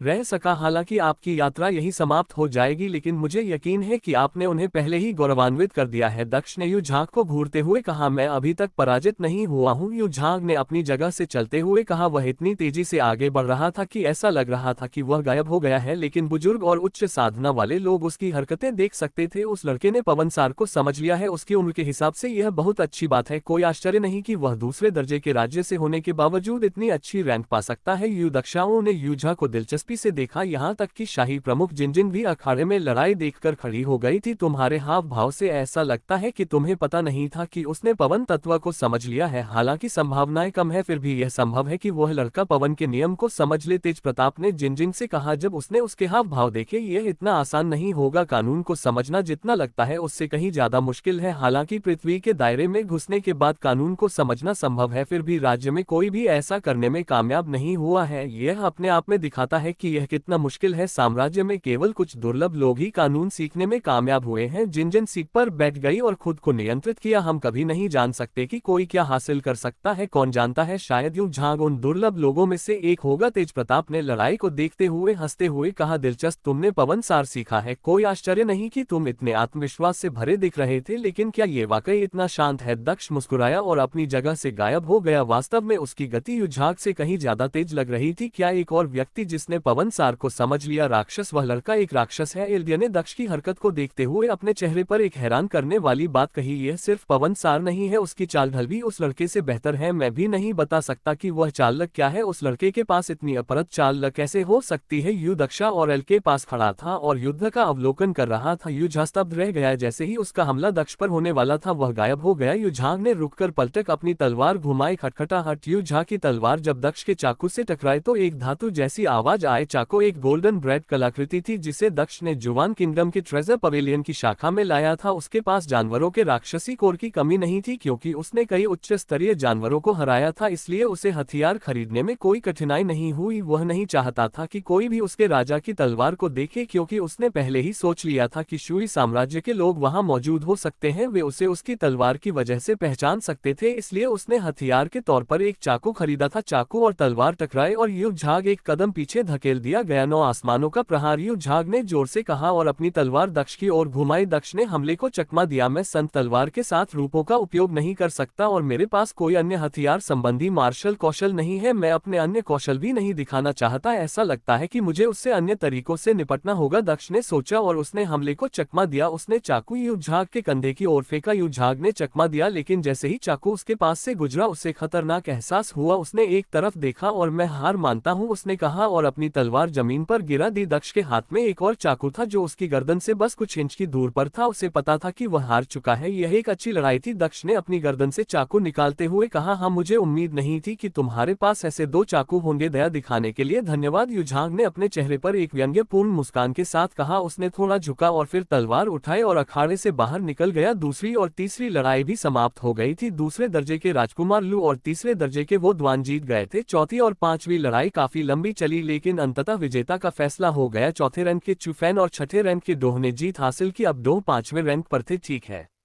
क्वार्टर फाइनल का समय आ गया है। चूंकि हम फिर से विषम संख्या पर हैं, इसलिए एक रैंक दक्ष सेन को एक और फ्री पास मिलेगा। रैंक 2 प्रिंस लू रैंक 5 डो से लड़ेंगे और रैंक 3 वुडन रैंक 4 चुफैन से लड़ेंगे। यह दक्षा ने घोषणा की। वह नकाबपोश लड़का वाकई बहुत भाग्यशाली है, उसे एक के बाद एक मुफ्त पास मिल रहे हैं। रॉयल चीफ जिनजिंग ने दक्ष की ओर देखते हुए टिप्पणी की, ठीक है, वह रैंक 1 है, बेशक उसे कुछ विशेषाधिकार प्राप्त होंगे। तेज प्रताप ने मुस्कुराते हुए कहा। राजकुमार लू ने दक्ष को देखा और उसकी आंखों में हत्या का इरादा दिखाई दिया। हर सेकंड उसकी झुंझलाहट बढ़ती जा रही थी। वह मैदान में चला गया। मैच शुरू होते ही खत्म हो गया, क्योंकि डोह ने बिना कोई वार किए ही आत्मसमर्पण कर दिया। मैं अपनी ताकत जानता हूं, मैं यहीं तक जा सकता हूं। डोह ने मंच से उतरते हुए मुस्कुराते हुए कहा, तुम बहुत समझदार हो। राजकुमार लू ने भी नीचे उतरते हुए कहा। तीसरे रैंक के वुडन की लड़ाई तुलनात्मक रूप से ज्यादा कड़ी थी, क्योंकि दोनों ही लड़ाकों ने अपना सर्वश्रेष्ठ दिया। अंततः डेडवान की जीत हुई। चूंकि हमारे पास फिर से विषम संख्या है, इसलिए प्रथम रैंक दक्ष सेन को एक और मुफ्त पास मिलता है। वह सीधे फाइनल में पहुंच जाता है। रैंक 2 प्रिंस चांसलर और रैंक 3 वुडवान के बीच दूसरे स्थान के लिए मुकाबला होगा, युदक्षा ने कहा और उसके चेहरे पर मुस्कान आ गई। ऐसे समय में उसे प्रिंस लू के चेहरे पर झुंझलाहट देखकर भी मजा आ रहा था। राजकुमार लू कुछ बोले बिना सीधे मंच पर चढ़ गए। वो डुआन उनके पीछे पीछे मंच पर आया। मैं पहले से ही बुरे मूड में हूँ, तुम्हें समझदारी से काम लेना चाहिए और आत्मसमर्पण कर देना चाहिए, राजकुमार लू ने भारी स्वर में कहा। और वडवानल है, लेकिन मैं आत्मसमर्पण करने के लिए इतनी दूर नहीं आया हूँ, वडवा ने जवाब दिया और उसने अपनी भारी लवार को कसकर पकड़ लिया। जैसी आपकी इच्छा, राजकुमार लू ने कहा। उसके चेहरे पर क्रोध के बादल छा गए। ज्वलंत वज्र हथेली, राजकुमार लू ने अपने आक्रामक मार्शल कौशल का उपयोग करते हुए जोर से कहा। एक हथेली जो आग से बनी हुई लग रही थी राजकुमार लू के सामने बनी और वुडन की और बड़ी। वुडन की अभिव्यक्ति बदल गई क्योंकि उसने उस हमले की शक्ति को महसूस किया। टाइटन का प्रहार, उसने जोर से दहाड़े हुए अपनी तलवार को आग की ओर घुमाया। तलवार से एक चकाचौंध करने वाली रोशनी निकली और हथेली से टकराए। आग की लपटें हर जगह फैलते ही हथेली दो हिस्सों में कट गई। यह खत्म हो गया, वडवानल आते ही कहा और अपनी तलवार से राजकुमार लू पर हमला कर दिया। तुम सही हो, ये खत्म हो गया है, राजकुमार लू ने मुस्कुराते हुए कहा और वडवानल को चकमा देकर उसकी तरफ बढ़ गया। उसके हाथ में आग से बनी एक तलवार प्रकट हुई जिससे उसने वडवानल किया। एक धातु जैसी आवाज आए और उसके बाद एक दर्दनाक चीख निकली जब वह दुवान की तलवार उसके हाथ के साथ जमीन पर गिर गई। मेरा हाथ, वह दुवान दर्द से कराह उठा क्योंकि उसका हाथ राजकुमार लू द्वारा काट दिया गया था। मैं माफी चाहता हूँ, मुझे लगता है कि मैं लड़ाई में बहुत ज्यादा उलझ गया। वैसे भी यह मेरी जीत है ना? क्या तुम अब मंच से उतर सकते हो? मैं नहीं चाहता कि तुम्हारी वजह से मेरे और मेरे लक्ष्य के बीच कोई देरी हो, प्रिंस लू ने मुस्कुराते हुए कहा। और वुडन को देखा। संप्रदाय के सेवक आए और वह डडवान को उसके कटे हुए हाथ के साथ इलाज के लिए ले गए। भीड़ में से कई लोगों के चेहरे पर राजकुमार लू के क्रूर हमले को देखकर उदासी छा गई, लेकिन इस समय उसे इसकी कोई परवाह नहीं थी। दक्षसेन, बहुत हो गए मुफ्त पास, अब तुम और नहीं छिप सकते, स्टेज पर आओ और इसे खत्म करते हैं, राजकुमार लू ने मुस्कुराते हुए कहा। और उसने दक्ष की ओर देखा। उसकी आंखें लड़ाई के इरादे से भरी थी। अरे सावधान रहो, जैसे तुमने वायु तत्व को समझा है वैसे ही राजकुमार लू ने ज्वाला तत्व को समझा है। उसने अपने अंतिम हमले में इसका इस्तेमाल किया। उसकी ज्वालाएं और भी अधिक शक्तिशाली हो जाएंगी। जैसे ही दक्ष मंच पर जा रहा था, एल्डियर उसके पास गए और उसे धीमी आवाज में बताया, धन्यवाद एल्डियर, लेकिन मैं ठीक हो जाऊंगा, दक्ष ने आत्मविश्वास भरे स्वर में कहा और अखाड़े की ओर चला गया। धन्यवाद एल्डियर, लेकिन मैं ठीक हो जाऊंगा, दक्ष ने आत्मविश्वास भरे स्वर में कहा और अखाड़े की ओर चला गया। तुम उस व्यक्ति के लिए बहुत आशावादी लगते हो जो मेरे पैरों तले कुचला जाने वाला है, राजकुमार लू ने नकाबपोश लड़के को देखते हुए हंसते हुए कहा। खैर, मैं बस खुश हूं कि मुझे पीछे नहीं हटना पड़ेगा, चूंकि आपने मुझे दिखाया है कि लड़ाई में दूसरों को चोट पहुंचाना जायज है, इसलिए मैं पूरी ताकत से लड़ सकता हूं, दक्ष ने राजकुमार लू के सामने खड़े होकर हंसते हुए कहा। यह लड़ाई बहुत दिलचस्प होगी, अगर दक्ष यहां होता तो मुझे उसका प्रदर्शन देखना अच्छा लगता, तेज प्रताप ने नकाबपोश लड़के को देखते हुए कहा। लड़का वाकई प्रतिभाशाली है, मुझे आश्चर्य है कि वह किस राज्य से है, उसका परिवार वाकई धन्य है कि उसे ऐसा बच्चा मिला है, रॉयल चीफ जिनजिंग ने धीमी आवाज में कहा, क्योंकि वह उसकी पहचान के बारे में सोच रही थी। हाँ, उसके पिता और माँ बहुत प्रतिभाशाली होंगे, तभी तो उन्हें ऐसा बच्चा मिला होगा, तेज प्रताप ने आगे कहा। बहुत हो गई बात, अब तुम्हारे मरने का समय आ गया है, राजकुमार लू ने भारी स्वर में कहा। उसके हाथ में लाल तलवार थी, एजटेक का वार, उसने ऊंची आवाज में कहा और उसकी तलवार की धार आग से जलने लगी। उसने अपनी तलवार हवा में ऊंची उठाए और नीचे वार किया। आग की एक ऊर्ध्वाधर चाप दक्ष की ओर बढ़ी। आग की धधकती चाप दक्ष की ओर बढ़ते हुए विनाश का मंजर छोड़ गई। जैसे ही धधकती आग का पहला चाप उसकी तलवार से निकला, राजकुमार लू ने अपनी तलवार से क्षैतिज वार किया, क्योंकि आग का दूसरा धधक चाप लंगचेन की ओर बढ़ रहा था। लंगचेन की ओर बढ़ते हुए इसने जोड़ का आकार बनाया। अच्छा हमला, दक्ष ने बड़बड़ा हुए कहा। जैसे ही आग दक्ष के पास पहुंची, वह आसमान में ऊंची छलांग लगाकर कुछ मीटर आगे उतरा, लेकिन तब तक लपटें उसके पास से गुजर चुकी थी। दक्षा अखाड़े के बाहर खड़े थे, उन्होंने एक ढल बनाए और अखाड़े में मौजूद अन्य लोगों पर पड़ने वाली आग की मुस्कान को रोका। वास्तव में उसकी आग में एक ज्वाला सार छिपा हुआ है। दक्षा ने अपनी ढल पर बनी दरार को देखते हुए बड़बड़ा। उसने राजकुमार लू की ओर बड़ी दिलचस्पी से देखा। वह इतनी ऊंची छलांग कैसे लगा सकता है? क्या उनकी साधना आत्मस्थापना क्षेत्र के प्रथम चरण तक ही सीमित नहीं है? चीफ जिनजिंग ने चेहरे पर जिज्ञासा भरी नजर से तेज प्रताप से पूछा। बेशक उनकी साधना प्रतिबंधित है, लेकिन सार और नियम साधना के अंतर्गत नहीं आते। उनकी साधना अभी कम है, लेकिन उनके संबंधित तत्वों की उनकी समझ काफी अच्छी है। यही कारण है कि दक्ष सेन आत्मा स्थापना क्षेत्र के केवल 5वें चरण पर होने के बावजूद इतनी ऊंची छलांग लगा सकता है। इसी तरह राजकुमार लू का हमला दक्षा की ढल में दरार पैदा करने में सक्षम था। सब उनके द्वारा सीखे गए सार के कारण है, तेज प्रताप ने जिमजिम को समझाया क्योंकि वह बड़ी दिलचस्पी से लड़ाई देख रहा था। दक्ष ने आगे बढ़ना बंद नहीं किया क्योंकि उसने अपने दिमाग के सार के साथ साथ सांसारिक सम्राट प्रभाव का इस्तेमाल किया। वह दूसरों की नजरों से ओझल हो गया और राजकुमार लू के पीछे दिखाई दिया। उसने अपना चाकू राजकुमार लू की पीठ पर मारा, लेकिन इससे पहले कि उसका चाकू उसके पास पहुंच पाता दक्ष के चारों ओर आग की एक अनूठी दिखाई दी। राजकुमार लू ने अपने और दक्ष के बीच कुछ दूरी बना ली और पीछे हट गए, जबकि दक्ष आग के घेरे में फंस गया था। मेरे जाल में फंसने के लिए धन्यवाद। अब तुम्हें जलना चाहिए और माफी मांगनी चाहिए, तभी मैं तुम्हें बाहर निकालूं। ऐसा मत सोचो कि तुम मेरी आग से बच सकते हो। मैंने उस अग्नि वलय को बनाने के लिए अपनी ज्वालासार का उपयोग किया है। तुम्हारी साधना प्रतिबंधित होने के कारण इससे बच पाना असंभव है। यहाँ तक कि तुम्हारा वायुसार भी तुम्हारी मदद नहीं कर सकता। राजकुमार लू ने अपने चेहरे पर एक उज्जवल मुस्कान के साथ कहा। वह आग को पूरे जोर से जलते हुए देखता रहा और उसके चेहरे पर मुस्कान नहीं रही। मैं देखूंगा कि तुम कितनी देर तक टिक सकते हो। वह आग को घूरते हुए हंसा। तुम्हें लगता है कि तुम्हारा ज्वालासार मुझे रोक सकता है? ना समझ, तुमने ज्वालासार सीख दिया होगा, लेकिन अगर तुमने अग्नि का वास्तविक नियम भी सीख लिया होता तो भी वह अंतरिक्ष के सर्वोच्च नियम के विरुद्ध कुछ नहीं कर पाता। दक्ष ने आग को देखते हुए सोचा। उसकी आंखों का रंग बदल गया और अब वह तारों से भरे अंतरिक्ष की तरह दिखाई देने लगी। उसके शरीर के चारों ओर एक पारदर्शी सुरक्षात्मक परत बन गई। ऐसा लग रहा था जैसे उसका शरीर पूरी तरह से एक अलग जगह पर था, क्योंकि आग उसे छू भी नहीं पा रही थी। दक्ष सीधे आग से बाहर चला गया। ये संभव नहीं होना चाहिए। तुम मेरी आग की अनुभूति से बिना किसी नुकसान के कैसे बच सकते हो? राजकुमार लू ने एक कदम पीछे हटते हुए कहा। उसके चेहरे पर अविश्वास की एक झलक थी। तुम इसे आग कहते हो? बहुत कमजोर, दक्ष ने गंभीर स्वर में कहा। राजकुमार लू को ये किसी भयानक रीत की आवाज लग रही थी। उसने अपनी तलवार पकड़ी और दक्ष की ओर दौड़ा। उसने अब अपनी तलवार दक्ष की ओर घुमाई, लेकिन दक्ष हमले से बचते हुए अपनी जगह से गायब हो गया। उसने राजकुमार लू के कंधों की ओर चाकू फेंका, जिसे उसने आसानी से चकमा दे दिया। पिछली बार जब तुम लड़े थे तब तुमने इसका इस्तेमाल किया था। यही तरकीब मुझ पर काम नहीं करेगी, राजकुमार लू ने कहा, और उसने अपनी तलवार अपनी पीठ की ओर घुमाई जहां दक्ष के प्रकट होने की सबसे अधिक संभावना थी। गलत दिशा, दक्ष ने नर्म आवाज में कहा और उसकी गर्दन पकड़ ली। दक्ष ने प्रिंस लू को 3 हवा में उठाया और जमीन पर पटक दिया। अखाड़े में पत्थर से एक गड्ढा बन गया था, लेकिन दक्ष ने उसे नहीं छोड़ा। उसने उसे फिर से उठाया और एक बार फिर उसे जमीन पर पटक दिया। छोटे दोस्त, दक्ष बस बहुत हो गया, वह हार गया है। दक्ष ने राजकुमार लू को हवा में उठा लिया था और उसे फिर से पीटने ही वाला था कि तभी एक आवाज आए। मैं क्यों करूं? उसने अभी भी अपनी हार स्वीकार नहीं की है। दक्ष ने यह दक्षा को जवाब देते हुए हंसते हुए कहा, जिसने अभी अभी उससे बात की थी। मैं राजकुमार लू ने उसकी बातें सुनी और अपनी हार स्वीकार करने ही वाला था कि दक्ष ने उसे अपनी बात पूरी करने का मौका दिए बिना फिर से जमीन पर पटक दिया। मैं आत्मसमर्पण करता हूं। दक्ष ने एक बार फिर राजकुमार लू को उठाया, लेकिन इस बार राजकुमार लू बहुत तेज था, क्योंकि उसने बहुत दर्द में होने के बावजूद जल्दी से अपनी हार स्वीकार कर ली थी। उसकी कई हड्डियां टूट गई थी। अच्छा, जब तक चला तब तक मजा आया, दक्ष ने बड़बड़ा हुए कहा और एक बार फिर उसे जमीन पर पटक दिया। मंच से उतरते समय दक्ष राजकुमार लू को पीछे छोड़ गया। तुम बहुत क्रूर हो यू दक्षा,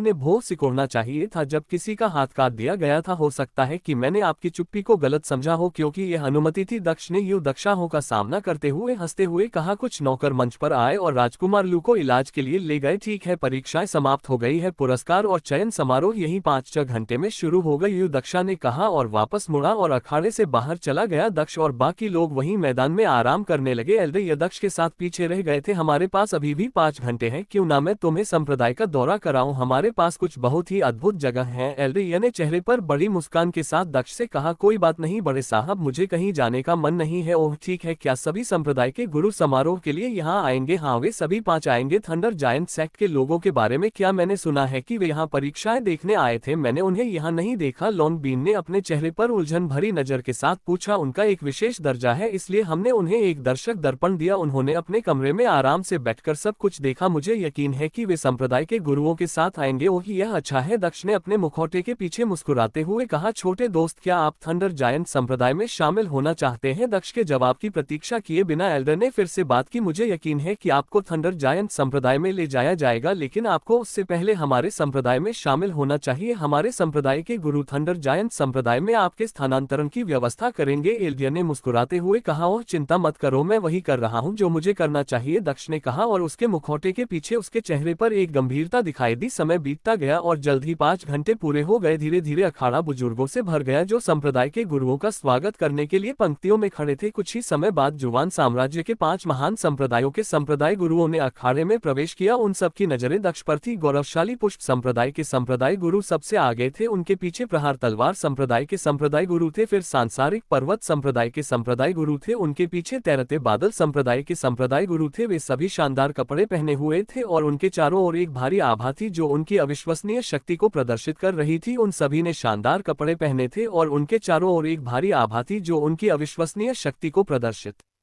कर रही थी। वे सभी पांचों मुख्य मंच पर चले गए और एक दूसरे के पास खड़े हो गए। शीर्ष 100 साधक एक समूह में उनके सामने खड़े हो गए। क्या वे किसी का इंतजार कर रहे हैं? वे कुछ क्यों नहीं बोल रहे हैं? चीफ जिनजिन ने मंच पर सन्नाटा देखकर तेज प्रताप से पूछा। वे शायद किसी का इंतजार कर रहे होंगे, चलो इरा करते हैं, तेज प्रताप ने जवाब दिया। कुछ मिनटों के बाद कदमों की आवाज सुनाई दी। अखाड़े में इतनी शांति थी कि हर कोई आवाज को साफ साफ सुन सकता था। वे पीछे मुड़े और देखा कि 2 लोग उनकी तरफ आ रहे हैं। उनमें से एक सुंदर लड़की थी जबकि दूसरा एक भारी भरकम आदमी था। अरे मैं उसे पहचानता हूँ, वह मिस है जिसे थंडर जायंट संप्रदाय के एक महान साधक ने चुना था। अब वह उत्तरी चंद्र साम्राज्य में रहती है। क्या इसका मतलब यह है कि उसके बगल में जो लड़का है वह वही मेहमान है जो उसके साथ साम्राज्य से आया है? यही होना चाहिए। कोई आश्चर्य नहीं कि संप्रदाय के गुरु प्रतीक्षा कर रहे थे। साधकों ने टुकड़ों को एक साथ जोड़ते हुए आपस में फुसफुसाना शुरू कर दिया। आखिरकार तुम यहाँ आ ही गए, तुमने मुझे बहुत देर तक इंतजार करवाया। दक्ष ने लड़के को देखते हुए सोचा। हालांकि वह उसे बुरी तरह से मारना चाहता था लेकिन उसने अपनी हत्या की मंशा को जरा भी जाहिर नहीं होने दिया। हम तुम वहां हो, अपना मुखौटा उतारो के साथ चल रहे लड़के को कुछ अजीब लगा। उसने भीड़ की ओर देखा और आखिरकार उसकी नजर एक नकाबपोश लड़के पर पड़ी। नकाबपोश लड़के की सुनहरी आंखें उसे दक्ष की याद दिलाती थी। मुझे अपना मुखौटा उतारने का मन नहीं कर रहा है, दक्ष ने सहज स्वर में कहा। छोटे मित्र कृपया मास्टर रुवान की बात सुनो, वह उत्तरी चंद्र साम्राज्य के थंडर जायंट संप्रदाय के एक साधक है। तो दक्ष ने अविश्वास भरे स्वर में पूछा। उसे अपना मुखौटा उतारने को कहो, रुवान ने 5 संप्रदाय गुरुओं की ओर देखते हुए कहा। छोटे लड़के कृपया अपना मुखौटा उतार दो, ये तुम्हारे अपने भविष्य के लिए है। तुम वाकई प्रतिभाशाली हो और अगर तुम हमारे जरिए थंडर जायंट संप्रदाय में चुने जा सको तो तुम्हारा जीवन वाकई अच्छा हो जाएगा। पश्चिमी योद्धा संप्रदाय के संप्रदाय गुरु ने एक सुखद मुस्कान के साथ कहा। दक्ष ने दूसरों की ओर देखा लेकिन उन्होंने भी वही बात कही। ठीक है, दक्ष ने अपने मुखौटे के पीछे से मुस्कुराते हुए अपना हाथ अपने मुखौटे की ओर बढ़ाया। किन रूए, नताशा और आयशा सभी ने बड़ी दिलचस्पी से उसकी ओर देखा। स्क्रीन का ध्यान भी दक्ष पर था इसलिए पूरी भीड़ उसे देख रही थी। दक्ष ने अपना मुखौटा छुआ और धीरे से उसे उतार दिया। क्या चीफ जिनजिंग और तेज प्रताप दोनों ही उस लड़के का चेहरा देखकर दंग रह गए, यहाँ तक कि और रुवान भी सदमे में एक कदम पीछे हटने से खुद को नहीं रोक पाए। वही दक्षा ने नकाबपोश लड़के का चेहरा देखते ही भौंसी खोल ली। तुम बहुत बदसूरत हो, कोई आश्चर्य नहीं कि तुम नकाब पहनते हो, रुवान ने चेहरे पर घृणा भरी नजर के साथ कहा। दक्ष का चेहरा उसके असली चेहरे से बिल्कुल अलग लग रहा था। उसका चेहरा बिल्कुल दक्ष सेन के चेहरे जैसा लग रहा था जिसे उसने अपने सपनों में देखा था, लेकिन उसके चेहरे पर तलवार का एक बड़ा निशान था। यह निशान उसके चेहरे के एक तरफ से दूसरी तरफ तिरछे कोण पर फैला हुआ था। अब खुश हो, दक्ष ने मुस्कुराते हुए मास्क वापस अपने चेहरे पर लगाया। मास्क वापस लगाते समय उसने अपने हाथों से शांति का प्रतीक बनाया। स्टैंड में बैठे लोगों में से एक ने प्रतीक को देखते ही उठकर खड़ा हो गया। वह बाहर निकलने की ओर चलने लगी। क्या उस नकाबपोश लड़की को कुछ हो गया है? वह इस समय जा रही है, उसके पास बैठे लोगों ने सोचा, लेकिन जल्द ही उनकी परवाह करना बंद हो गया। मुझे लगा कि तुम कोई और हो, वह कमीना पहले ही मर चुका है, लेकिन मुझे अभी भी यकीन होना बाकी था, रुवान ने मुस्कुराते हुए कहा और मंच की ओर चल पड़ा। कौन मर गया है? बड़े भाई ने रुवान से पूछा जब वह उसके पीछे जा रही थी। जूनियर सिस्टर लिंग, आपको इसके बारे में जानने की जरूरत नहीं है, रुवान ने जवाब दिया। क्या मैं सच में गलत थी? किन रूहों ने दक्ष की ओर देखते हुए बड़बड़ा। नताशा ने भी निराशा में अपना सिर हिलाया क्योंकि उसने देखा कि नकाबपोश लड़का दक्ष नहीं था। ठीक है, चून की सभी लोग यहाँ हैं तो चलिए शुरू करते हैं, ग्लोरियस ब्लॉसम संप्रदाय के संप्रदाय गुरु ने मुस्कुराते हुए कहा। आंतरिक संप्रदाय के शिष्य बनने के लिए हम में से प्रत्येक द्वारा चुने गए साधकों के नाम स्क्रीन पर दिखाए जाएंगे। यदि आपका नाम हम में से 2 या अधिक द्वारा चुना जाता है तो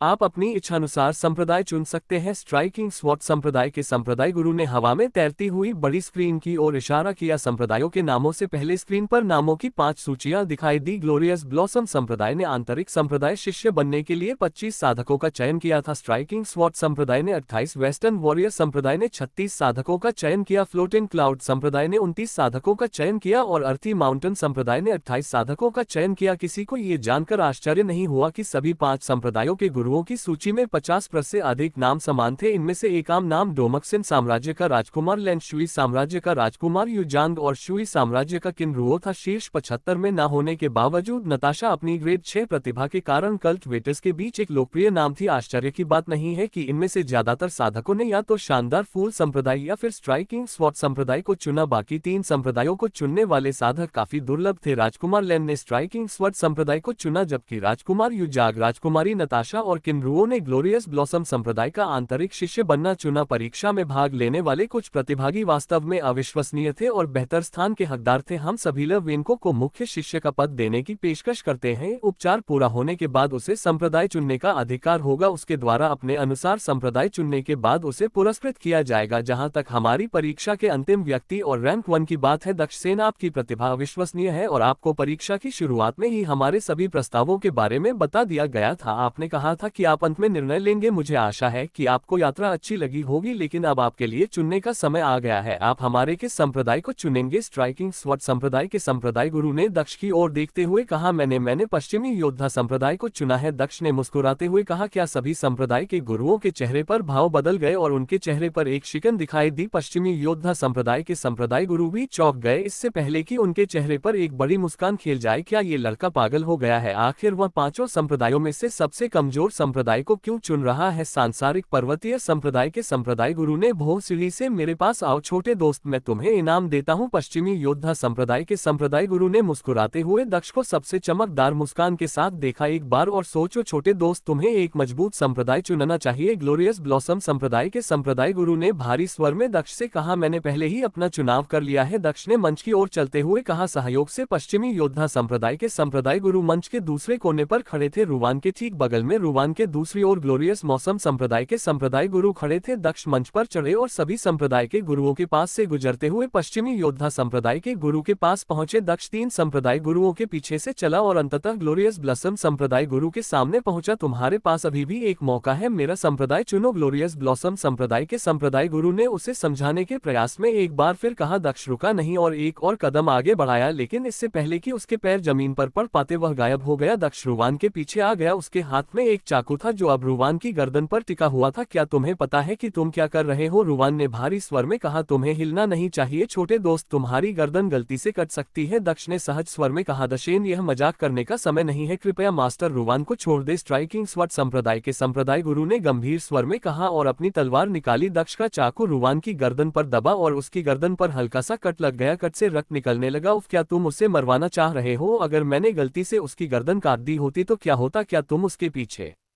की शक्तियों को जवाब दे पाते? तुम उसकी मौत के लिए जिम्मेदार नहीं बनना चाहते हैं न? दक्ष ने गंभीर लहजे में कहा, जैसे कि वह वास्तव में चिंतित था कि वह गलती से रुवान का सिर काट देगा। क्या तुम उसे मरवाना चाह रहे हो? अगर मैंने गलती से उसकी गर्दन काट दी होती तो क्या होता? क्या तुम उसके पीछे की शक्तियों को जवाब दे पाते? तुम उसकी मौत के लिए जिम्मेदार नहीं बनना चाहते हैं न? दक्ष ने भारी लहजे में कहा, जैसे कि वह वास्तव में चिंतित था कि वह गलती से रुवान का काट देगा। क्या तुम्हें एहसास है कि तुम जो कर रहे हो उसका क्या परिणाम होगा? अगर उसे कुछ हो गया तो तुम मर जाओगे। होशियार बनो और उसे आजाद करो। ग्लोरियस ब्लॉसम संप्रदाय के संप्रदाय गुरु ने दक्ष को घूरते हुए कहा। उसने अपनी 10वीं अवस्था की पृथ्वी लोक आभा भी फैला दी। धरती पर मौजूद सभी साधक घुटनों के बल बैठ गए क्योंकि वे आभा को सहन करने में असमर्थ थे। पृथ्वी क्षेत्र स्तर से नीचे का कोई भी साधक मेरी आभा के सामने खड़ा नहीं रह सकता। जब वह अपना संतुलन खो देगा तो मैं उसे पकड़ लूंगा। यह विचार ग्लोरियस ब्लॉसम संप्रदाय के संप्रदाय गुरु के मन में चल रहा था। हम उसके चेहरे पर एक शिकन उभरी जब उसने देखा कि दक्ष पर कोई असर नहीं पड़ा। तुम अभी भी कैसे खड़े रह सकते हो? उसने अविश्वास के भाव से दक्ष को घूरते हुए पूछा। ओह ठीक है, दक्ष ने कहा, जैसे उसे अचानक एहसास हुआ हो इतना भारी आभा खुद को नियंत्रित करना इतना मुश्किल है। मैं जमीन पर गिरने वाला हूँ, दक्ष ने दर्द भरी आवाज में कहा, क्योंकि उसके चाकू ने रुवान की गर्दन पर एक और कट लगा दिया था। तुम मुझे मरवाना चाहते हो? इसे तुरंत बंद करो, रुवान ने जोर से कहा। ग्लोरियस ब्लॉसम संप्रदाय के संप्रदाय गुरु ने अपनी आभा को रोक दिया और स्थिर खड़े रहे क्योंकि उन्होंने रुवान की पीड़ा भरी आवाज सुनी। आप कृपया सीनियर भाई रुवान को छोड़ दे, उसने कुछ भी गलत नहीं किया। एक चिंतित महिला की आवाज आई। ये था जो पास में खड़ा था। उसने दक्ष से रुवान को छोड़ने की विनती की। छोटी लड़की, सिर्फ उसे ही नहीं, मैं तुम्हें भी मार देता। मैं कुछ बातों को ध्यान में रखते हुए तुम्हें जीवित छोड़ रहा हूँ, दक्ष ने कहा, जैसे उसके अंदर से हत्या का इरादा साफ झलक रहा हो। मेरे पास इस बात का कोई सबूत नहीं है कि तुम उस योजना में शामिल थी, लेकिन अगर तुम उनके साथ होती तो मैं तुम्हें मार देता। लेकिन यू दक्षा और मेरे पिता के साथ उसके रिश्ते को देखते हुए मैं तुम्हें नहीं मारूंगा। दक्ष ने उसके चेहरे को देखते हुए सोचा, 50 मीटर पीछे हट जाओ, नहीं तो मैं उस उसकी गर्दन काट दूंगा। दक्ष ने संप्रदाय के गुरुओं से कहा। पूरा माहौल भारी हो गया था क्योंकि संप्रदाय के गुरु समझ नहीं पा रहे थे कि उन्हें क्या करना चाहिए। भीड़ चुप थी क्योंकि उन्होंने वह देखा जिसकी उन्हें कभी उम्मीद नहीं थी। हुआन साम्राज्य के सबसे ताकतवर लोग एक 16 साल के लड़के के सामने असहाय थे। उससे चोट मत पहुंचाओ, हम वापस चले जाएंगे। सभी संप्रदाय के गुरु पीछे हट गए। हालांकि वे 50 मीटर पीछे चले गए लेकिन उन्होंने दक्ष को भागने से रोकने के लिए उसके चारों ओर एक घेरा बना लिया था। मेरी प्यारी रुवान, क्या तुम कृपया अपना मुंह खोलो, दक्ष ने कोमल स्वर में कहा। तुम क्या करना चाहते हो? रुवान ने जवाब दिया। दक्ष ने अपनी गर्दन फिर से काट ली क्योंकि उसकी गर्दन पर चाकू का एक और घाव दिखाई दिया। रुवान दर्द महसूस करते हुए दहाड़ा। अच्छा लड़का बनो और अपना मुंह खोलो। ओह ठीक है, अपनी जीभ बाहर निकालना मत भूलना, दक्ष ने फिर मुस्कुराते हुए कहा। रुवान ने अनिच्छा से अपना मुंह खोला और अपनी जीभ को थोड़ा सा मुंह से बाहर निकाला। अच्छा लड़का, दक्ष ने हंसते हुए अपना दूसरा हाथ आगे बढ़ाया और रुवान की जीभ पकड़ ली। वाह, रुवान को समझ में नहीं आया कि दक्ष क्या कर रहा था। इससे पहले कि तीव्र दर्द ने उसकी आत्मा को छलनी कर दिया, उसे लगा जैसे उसे हजारों तलवारों से मार दिया गया हो क्योंकि दक्ष ने पूरी ताकत से उसकी जीभ खींच ली थी। वह जोर से चिल्लाया और उसकी आंखों में आंसू आ गए। उसका मुंह रक्त से भर गया था और आंखें लाल हो गई थी। कैसा लग रहा है? ये दर्द अभी भी उस दर्द की तुलना में कुछ भी नहीं है जो आने वाला है। दक्ष रुवान के पीछे हंसा। रुको, हिलना मत, नहीं तो वह मारा जाएगा। ग्लोरियस ब्लॉसम संप्रदाय का संप्रदाय गुरु दक्ष की ओर भागने ही वाला था कि स्ट्राइकिंग स्वॉर्ड संप्रदाय के संप्रदाय गुरु ने उसे रोक दिया। लेकिन हम भी ऐसा होते हुए नहीं देख सकते, वह लड़का पागल है, वह जोर से चिल्लाया। हम जोखिम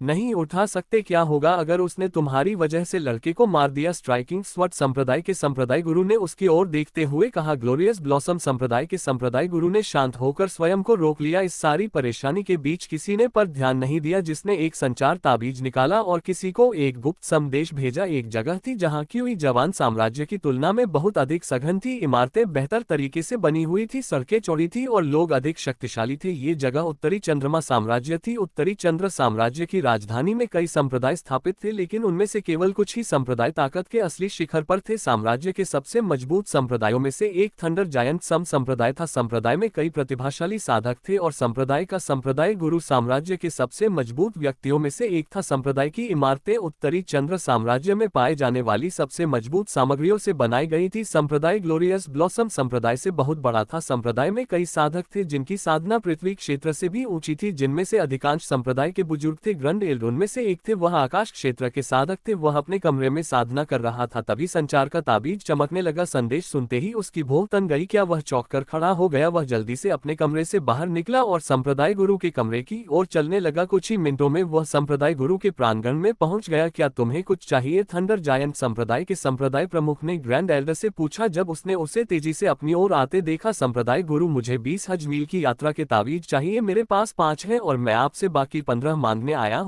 ग्रैंड एल्डर ने थंडर जायंट संप्रदाय के संप्रदाय गुरु से कहा। 20? क्या तुम जानते हो कि 1000 मील के ताबीज कितने कीमती होते हैं? तुम्हें इतने सारे की क्या जरूरत है? संप्रदाय के गुरु ने चेहरे पर हैरानी भरी नजर से जवाब दिया। मेरा व्यक्तिगत अनुशासन, उसका जीवन खतरे में है, मुझे जल्दी से उसके पास जाना होगा। बड़े बुजुर्ग ने अपने चेहरे पर व्यथित भाव के साथ कहा। ठीक है। संप्रदाय के गुरु ने बड़े बुजुर्ग के चेहरे पर चिंता भरी नजर देखी और आखिरकार सिर हिला दिया। उसने बड़े बुजुर्ग की ओर एक स्टोरेज रिंग फेंकी। बड़े बुजुर्ग ने अंगूठी पकड़ी और तेजी से आसमान में उड़ गया। उसने 1000 मील का ताबीज पहना और गायब हो गया। उसने मुझे धन्यवाद भी नहीं दिया, लेकिन ये समझ में आने वाली बात है। संप्रदाय के लोग हंसते हुए एक निश्चित स्थान की ओर चल दिए। तुम्हें लोगों को मौत के मुंह में धकेलना पसंद है ना? जब तुम्हारा कर्म तुम्हें परेशान करने के लिए वापस आता है तो कैसा लगता है? दक्ष ने धीमी आवाज में कहा और अपना चेहरा रुवान के कानों के पास लाया। उसकी आवाज सामान्य हो गई। रुवान की आंखें खुली की खुली रह गई जब उसने उस आवाज को पहचाना। दक्ष के अलावा कोई भी उस घटना के बारे में नहीं जान सकता था।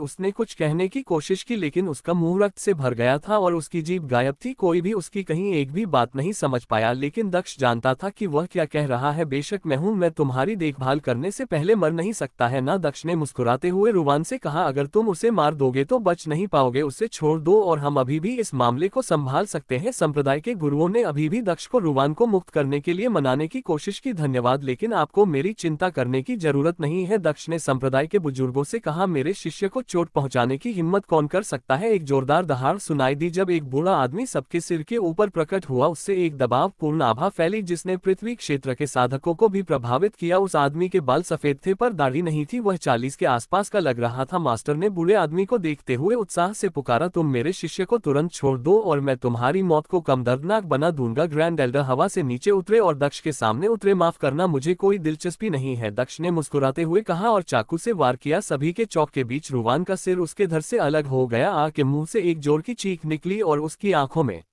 आंसू आ गए। तुम ग्रैंड एल्डर से एक भारी आभा फैली जो दक्ष पर केंद्रित थी। उसके चारों ओर गुरुत्वाकर्षण बदल गया क्योंकि उसे अपने घुटनों पर मजबूर किया गया था। दक्ष ने अपना शरीर हिलाने की कोशिश की लेकिन आकाशीय आभा के प्रभाव में वह अपनी उंगली भी नहीं हिला सका। मैं वादा करता हूँ कि तुम एक भयानक मौत मरोगे, ग्रैंड एल्डर ने भारी आवाज में कहा। आवाज ऐसी लग रही थी जैसे सीधे नर्क से आए हो। दक्ष कुछ नहीं कर सका सिवाय इसके कि वह देखता रहा कि बड़े बुजुर्ग धीरे धीरे उसकी ओर बढ़ रहे थे। मैं अभी तुम्हारे दोनों पैर और हाथ काट दूंगा और तुम्हारे शरीर के बाकी हिस्से को अपने साथ संप्रदाय में ले जाऊंगा। वहां मैं तुम्हें दिखाऊंगा कि मौत से भी बदतर भाग्य का क्या मतलब है, ग्रैंड एल्डर ने दक्ष से कहा और वह उसकी ओर बढ़ता रहा। मैं अभी तुम्हारे दोनों पैर और हाथ काट दूंगा और तुम्हारे शरीर के बाकी हिस्से को अपने साथ संप्रदाय में ले जाऊंगा। वहां मैं तुम्हें दिखाऊंगा कि मौत से भी बदतर भाग्य का क्या मतलब है, ग्रैंड एल्डर ने दक्ष से कहा और वह उसकी ओर बढ़ता रहा। मुझे कभी उम्मीद नहीं थी कि एक आकाशीय क्षेत्र का साधक यहाँ होगा। दक्ष ने अपना मुंह खोला और कुछ प्रयास के साथ कुछ कहा, लेकिन क्या आपको लगता है कि अगर मैं जाना चाहूं तो आप मुझे रोक सकते हैं? दक्ष ने धीमी आवाज में कहा, अगर तुम्हारे पिता यहाँ अभी जाएं तो भी वे तुम्हें नहीं बचा पाएंगे। तुम्हारा बच पाना असंभव है। मैं पृथ्वीलोक का कचरा नहीं हूँ, ग्रैंड एल्डर ने दक्ष की बातें सुनकर कहा। उसने अपनी ताकत बढ़ा दी, हम देखेंगे। दक्ष मुस्कुराया और उसकी आंखों का रंग बदल गया। उसकी आंखें हमेशा की तरह सुनहरे रंग से बदलकर तारों जैसे काले रंग में बदल गई। दक्ष अपनी जगह से गायब हो गया और 100 मीटर दूर दिखाई दिया। दबाव से मुक्त होकर वह दालान की ओर भागा। हम बड़े बुजुर्ग ने भौंसक ओढ़ ली जब उन्होंने दक्ष को गायब होते देखा। तुम्हें लगता है कि तुम मौत से भाग सकते हो, उसने ऊंची आवाज में कहा और वह दक्ष के पीछे भागा। दक्ष जल्दी से पहले कमरे में घुस गया और दरवाजा बंद कर दिया। तुम कभी नहीं बच सकते, तुम्हें सजा मिलेगी, बड़े बुजुर्ग ने कमरे के सामने आते हुए कहा। उसने कुछ रहस्यमय कौशल का इस्तेमाल किया और पूरा दरवाजा दूर तक उड़ा दिया। वह अंदर घुसा लेकिन जब उसने कमरा खाली पाया तो वह भौचक्का रह गया। अरे मैं तुम्हें भागने नहीं दूंगा। वह आसमान मान में उड़ गया और संप्रदाय को देखने लगा। अपनी दिव्य इंद्रिय का उपयोग करते हुए उसने पूरे संप्रदाय को स्कैन किया। मैं उसे नहीं ढूंढ पा रहा हूँ, सभी निकास द्वार बंद कर दो। यहाँ से जाने वाले हर व्यक्ति की जांच होनी चाहिए। अगर वह लड़का यहाँ से भाग गया तो तुम्हारी सजा मौत से भी बदतर होगी। ग्रैंड एल्डर ने सभी 5 संप्रदाय मास्टर्स को देखते हुए कहा, मैं कसम खाता हूँ कि मैं तुम्हें मार डालूंगा बेटा, बड़े बुजुर्ग ने जोर से अड़ते हुए कहा। उसकी आवाज शहर के हर हिस्से में गूंज उठी। वह बूढ़ा आदमी सचमुच बहुत गुस्से में लग रहा है। दक्ष संप्रदाय से 200 किलोमीटर दूर एक खाली गली में खड़ा था जब स्थानिक दरार उसके पीछे गायब हो गई। उसने अपना मुखौटा उतार दिया और अपने कपड़े बदल लिए। अपने स्वर्गीय कफन का उपयोग करके उसने अपनी आभा बदल ली। अब वह एक सामान्य 16 वर्षीय लड़के की तरह दिखने लगा। उसकी साधना अब आत्मा स्थापना क्षेत्र के 6ठे चरण पर थी। दक्ष गली से निकलकर स्थिर कदमों से अपने होटल के कमरे की ओर चल पड़ा। हालांकि वह भागने में सफल रहा लेकिन ग्रैंड एल्डर द्वारा इस्तेमाल किए गए दबाव वाले गुरुत्वाकर्षण बल से उसे आंतरिक रूप से नुकसान पहुंचा, लेकिन उसने इसे वहां वापस नहीं आने दिया। शुक्र है मैंने दिन के दौरान पहले स्थानिक यात्रा का उपयोग नहीं किया था, अन्यथा मैं इस बार बच नहीं पाता। मैंने सीमा तक टेलीप का भी उपयोग किया है। अगर मैं फिर से उसके द्वारा पकड़ा गया तो मैं उसके दबाव से बच नहीं पाऊंगा, दक्ष ने धीरे धीरे चलते हुए कहा। थोड़ी देर चलने के बाद वह होटल में पहुंच गया। वह सीढ़ियां चढ़कर अपने कमरे में गया। उसने मिंगू के कमरे पर दस्तक दी। तुम आखिरकार यहाँ आ ही गए, मिंगू ने जैसे ही दक्ष को दरवाजे के सामने खड़ा देखा उसे कसकर गले लगा लिया। जैसे ही दक्ष ने अपने पीछे दरवाजा बंद किया वे दोनों कमरे में दाखिल हो गए। जब मैंने वह डरावनी आवाज सुनी तो मैं चिंतित हो गई। मुझे लगा कि यह वास्तव में एक शक्तिशाली साधक था। मेरे जाने के बाद वास्तव में क्या हुआ? मिंगू ने अपने चेहरे पर चिंता भरी नजर से पूछा। मुझे नहीं लगता कि हम कुछ समय के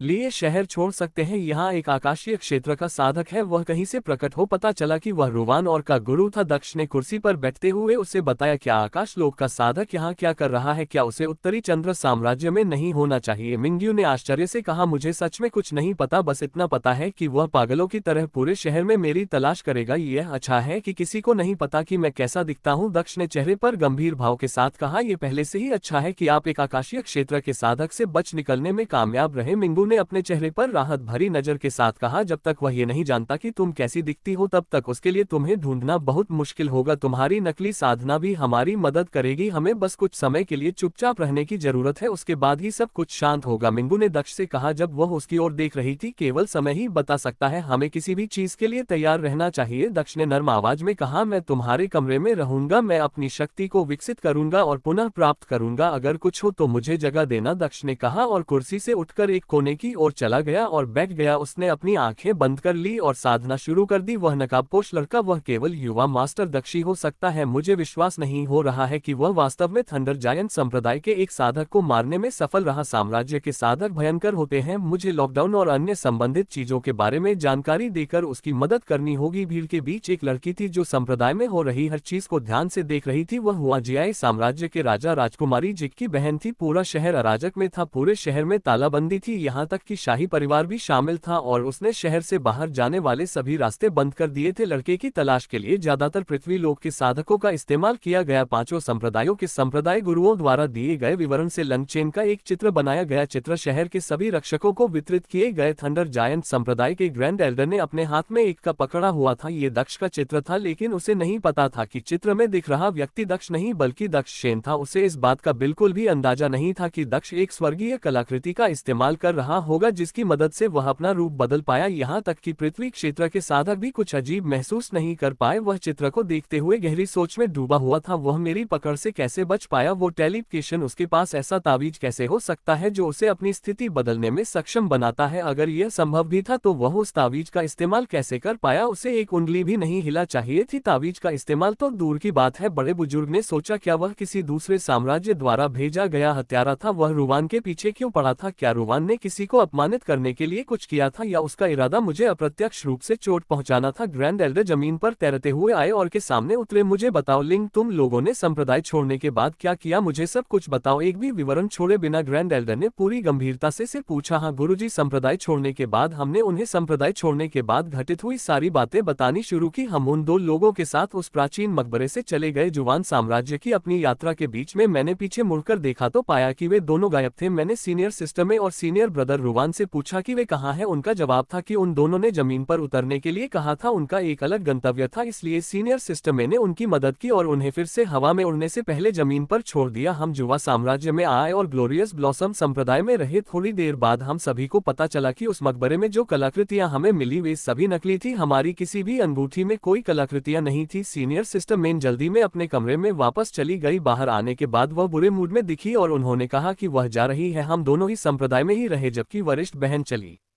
गई। अगले कुछ दिनों में कोई बड़ी घटना नहीं हुई और हम अपने कमरों में ही रहे और साधना करते रहे जब तक कि आज हम बाहर नहीं आ गए। उस नकाबपोश लड़के ने वरिष्ठ भाई रुवान पर हमला किया और उसकी गर्दन पर चाकू रख दिया। यही वह समय था जब मैंने तुम्हें वह संदेश भेजा था। उसने सीनियर भाई रुवान की जीभ भी फाड़ दी थी। इससे पहले कि वह उसके कानों में कुछ कहता मैं सुन नहीं पाया कि उसने क्या कहा, लेकिन सीनियर भाई रुवान काफी हैरान था। यह उस समय की बात थी जब मास्टर आए। बस मुझे पहले से ही पता है कि उसके बाद क्या हुआ। बड़े बुजुर्ग ने उसे रोका क्योंकि वह जानता था कि आगे क्या हुआ। वे दो लोग, आपके वर्णन से यह स्पष्ट है कि वे एक साम्राज्य से थे और वह भी काफी मजबूत साम्राज्य। दुर्भाग्य से आप लोगों को पता नहीं चला कि वे किस संप्रदाय से थे। ग्रैंड एल्डर ने अपने चेहरे पर एक विचारशील भाव के साथ कहा। उन्होंने अपनी भंडारण अंगूठी से एक संचरण ताबीज निकाला और एक संदेश भेजा। कुछ मिनट बीतने के बाद उसे अपने ट्रांसमिशन ताबीज से जवाब मिला। जवाब सुनते ही उसका चेहरा विकृत हो गया। वे बेवकूफ, वे किसी अज्ञात साम्राज्य के किसी व्यक्ति को कैसे मार सकते हैं? वे उपद्रवी हैं। मेन से जवाब मिलते ही ग्रैंड एल्डर ने शाप दिया। उसने स्वीकार किया कि उन्होंने उन दोनों को मार डाला। इसमें कोई संदेह नहीं है। नकाबपोश लड़का उसी साम्राज्य का हत्यारा था जिसके वे दोनों सदस्य थे। उन्होंने उसे उन दो लोगों का बदला लेने के लिए यहाँ भेजा था। वह कौन सा साम्राज्य हो सकता है? क्या ये सरोग साम्राज्य है? बड़े बुजुर्ग ने अपने हाथ पर गंभीर भाव से कहा। इस बात की संभावना बहुत कम है कि वह लड़का अभी भी शहर में है। इस बात की भी पूरी संभावना है कि उसके पास हजारों मील के तावीज भी हो, क्योंकि उसे मेरे शिष्य की हत्या करने के लिए यहाँ भेजा गया था। ग्रैंड एल्डर ने आकाश की ओर देखते हुए अपनी बात जारी रखी। इस बात की संभावना बहुत कम है कि वह लड़का अभी भी शहर में है। इस बात की भी पूरी संभावना है कि उसके पास हजारों मील के तावीज भी हो, क्योंकि उसे मेरे शिष्य की हत्या करने के लिए यहाँ भेजा गया था। ग्रैंड एल्डर ने आकाश की ओर देखते हुए अपनी बात जारी रखी। मुझे एक बार और कोशिश करने दो। ग्रैंड एल्डर ने संप्रदाय छोड़ते हुए कहा। वह शहर की सड़कों पर आगे बढ़ गया और उसने दक्ष की तलाश में अपने आसपास के माहौल को महसूस करने के लिए अपनी दिव्य इंद्रियों का इस्तेमाल किया। अपनी तेज गति के कारण वह शहर को बहुत तेजी से कवर करने में सक्षम था। हम मिंगू को लगा कि होटल में किसी की दिव्य भावना गुजरी है, लेकिन उसने कोई प्रतिक्रिया नहीं की। वह अपने हाथ में पकड़ी चाय पीती रही। दिव्य भावना जल्द ही गायब हो गई। ग्रैंड एल्डर ने बहुत प्रयास के बाद पूरे शहर को छान मारा, लेकिन जैसा कि उसने उम्मीद की थी, उसे वह युवा लड़का नहीं मिला जिसे वह ढूंढ रहा था। घंटों की खोज के बाद उसे बहुत से युवा बच्चे मिले जिनकी शारीरिक बनावट दक्ष जैसी थी, लेकिन उन सभी की साधना कमजोर थी। उनमें से किसी की भी साधना आत्मस्थापना क्षेत्र के छठे चरण से अधिक नहीं थी। चिंता मत करो महान गुरु, हमने पूरे शहर को बंद कर दिया है। हम निश्चित रूप से उस लड़के को ढूंढ लेंगे। ग्लोरियस ब्लॉसम संप्रदाय के संप्रदाय गुरु ने ग्रैंड एल्डर को वापस आते देखा और उनके पास चले गए। हम तुम बेकार हो, तुम मेरे शिष्यों की सुरक्षा के लिए कुछ नहीं कर सके, अब तुम क्या कर सकते हो? हत्यारा पहले ही शहर छोड़ चुका है। ग्रैंड एल्डर ने ठंडी हंसी उड़ाते हुए आगे बढ़ते हुए ग्लोरियस ब्लॉसम संप्रदाय के संप्रदाय गुरु को अनदेखा किया। लिंग, हम जा रहे हैं और साम्राज्य में वापस जा रहे हैं, थंडर जायंट संप्रदाय के ग्रैंड एल्डर ने से कहा। उसके बाद वह रुवान के मृत शरीर की ओर चला गया। मुझे खेद है, मेरे शिष्य गुरु आपकी रक्षा करने में सक्षम नहीं थे, लेकिन मैं वादा करता हूं कि मैं आपको मारने वाले व्यक्ति और उसका समर्थन करने वाले साम्राज्य को खोजने के लिए सब कुछ करूंगा। ग्रैंड एल्डर ने अपने दांत भींच हुए कहा। उसकी मुठ्ठियां इतनी कसकर बंद थी कि उसकी हथेलियों से रक्त बह रहने लगा था। उसने रुवान के शरीर को अपनी स्टोरेज रिंग के अंदर रख दिया, ने अपने पिता को अलविदा कहा और ग्रैंड एल्डर के साथ चली गई। ग्रैंड एल्डर अपने साथ उड़ने वाला जानवर नहीं लाया था, इसलिए वह रुवान के उड़ने वाले जानवर पर सवार होकर चला गया, जबकि ने अपने खुद के उड़ने वाले जानवर का इस्तेमाल किया। ग्रैंड एल्डर चले गए थे और लॉकडाउन खुल गया था। पूरा शहर शांत हो गया और शाही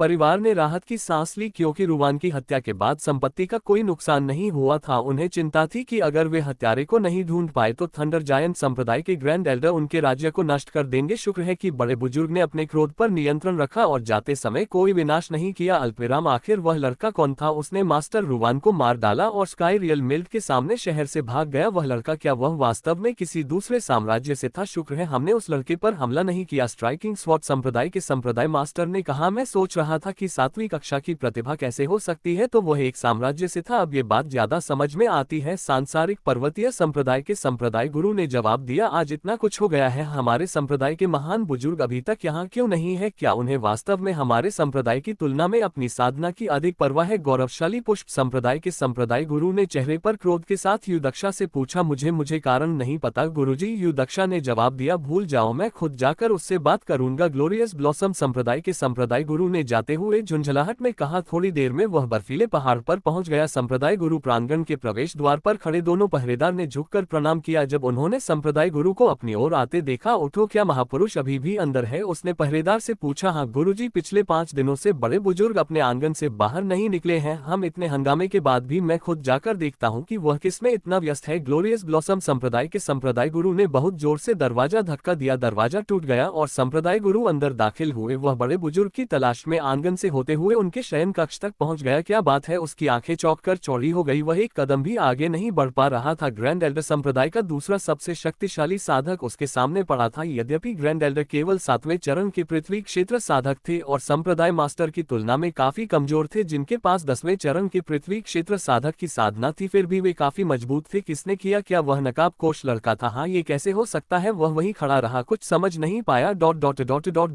अल्पविराम दिन बीतता गया और अगला दिन आ गया। शहर जो कल की आपाधापी में थमसा गया था, फिर से जीवंत दिखने लगा। दक्ष ने आखिरकार अपनी आंखें खोली और उसकी उलझन खत्म हो गई। हालांकि मेरी ज्यादातर अंदरूनी चोटें ठीक हो गई हैं, फिर भी मैं पूरी तरह से ठीक नहीं हुआ हूँ। दक्ष ने खड़े होते हुए सोचा। उसने पीछे मुड़कर देखा तो मिंगू कुर्सी पर बैठी सो रही थी। क्या तुम्हारे पास सोने के लिए बिस्तर नहीं है? दक्ष ने मुस्कुराते हुए उसकी ओर देखा। तभी अचानक उनके दरवाजे पर जोरदार दस्तक हुई। दक्ष सतर्क हो गई और मिंगू भी जाग गई। दरवाजा खोलो, मैं हूँ, बाहर से आवाज आई। दक्ष ने कुछ हद तक आराम किया और दरवाजे की तरफ बढ़ा। उसने दरवाजा खोला और पाया कि राजकुमारी जी किंग दरवाजे पर खड़ी थी। बाहर की स्थिति कैसी है? दक्ष ने मुस्कुराते हुए पूछा। अब सब कुछ ठीक है। थंडर जायंट संप्रदाय के ग्रैंड एल्डर के साथ चले गए हैं, लॉकडाउन हटा लिया गया है और सब कुछ सामान्य हो गया है। जविंग ने मुस्कुराते हुए कहा। हम क्या ये बहुत तेज नहीं है? दक्ष ने सिकुड़ते हुए सोचा। ठीक है, हाँ, मुझे लगा कि तालाबंदी और तलाशी कई दिनों तक चलेगी, लेकिन थंडर जाय संप्रदाय के ग्रैंड एल्डर ने कहा कि नकाबपोश लड़का पहले ही जा चुका है। जिक ने मुस्कुराते हुए दक्ष को जवाब दिया। वह कमरे के अंदर चली गई और दरवाजा बंद कर दिया। ये बहुत अच्छा है। दक्ष के चेहरे पर मुस्कान आ गई। हाँ, तो आप आगे कहाँ जाने की योजना बना रही हैं? जिक्विन ने चेहरे पर उत्सुकता भरी नजर से पूछा। बेशक उत्तरी चंद्र साम्राज्य अभी भी कोई बचा हुआ है। किसी भी तरह से उत्तरी चंद्र साम्राज्य मेरे और मेरे असली गंतव्य के बीच एक पड़ाव है। दक्ष ने धीरे से कहा। भूत मंदिर में तुम्हें अवश्य ढूंढ लूंगा और जो कुछ तुमने मुझसे लिया है वह सब वापस ले लूंगा। दक्ष ने सोचा और उसके चेहरे पर गंभीर भाव उभर आए। तुम अपने पीछे खड़े साम्राज्य से मदद क्यों नहीं मांगती? थंडर जायंट संप्रदाय के खिलाफ अकेले जाना वाकई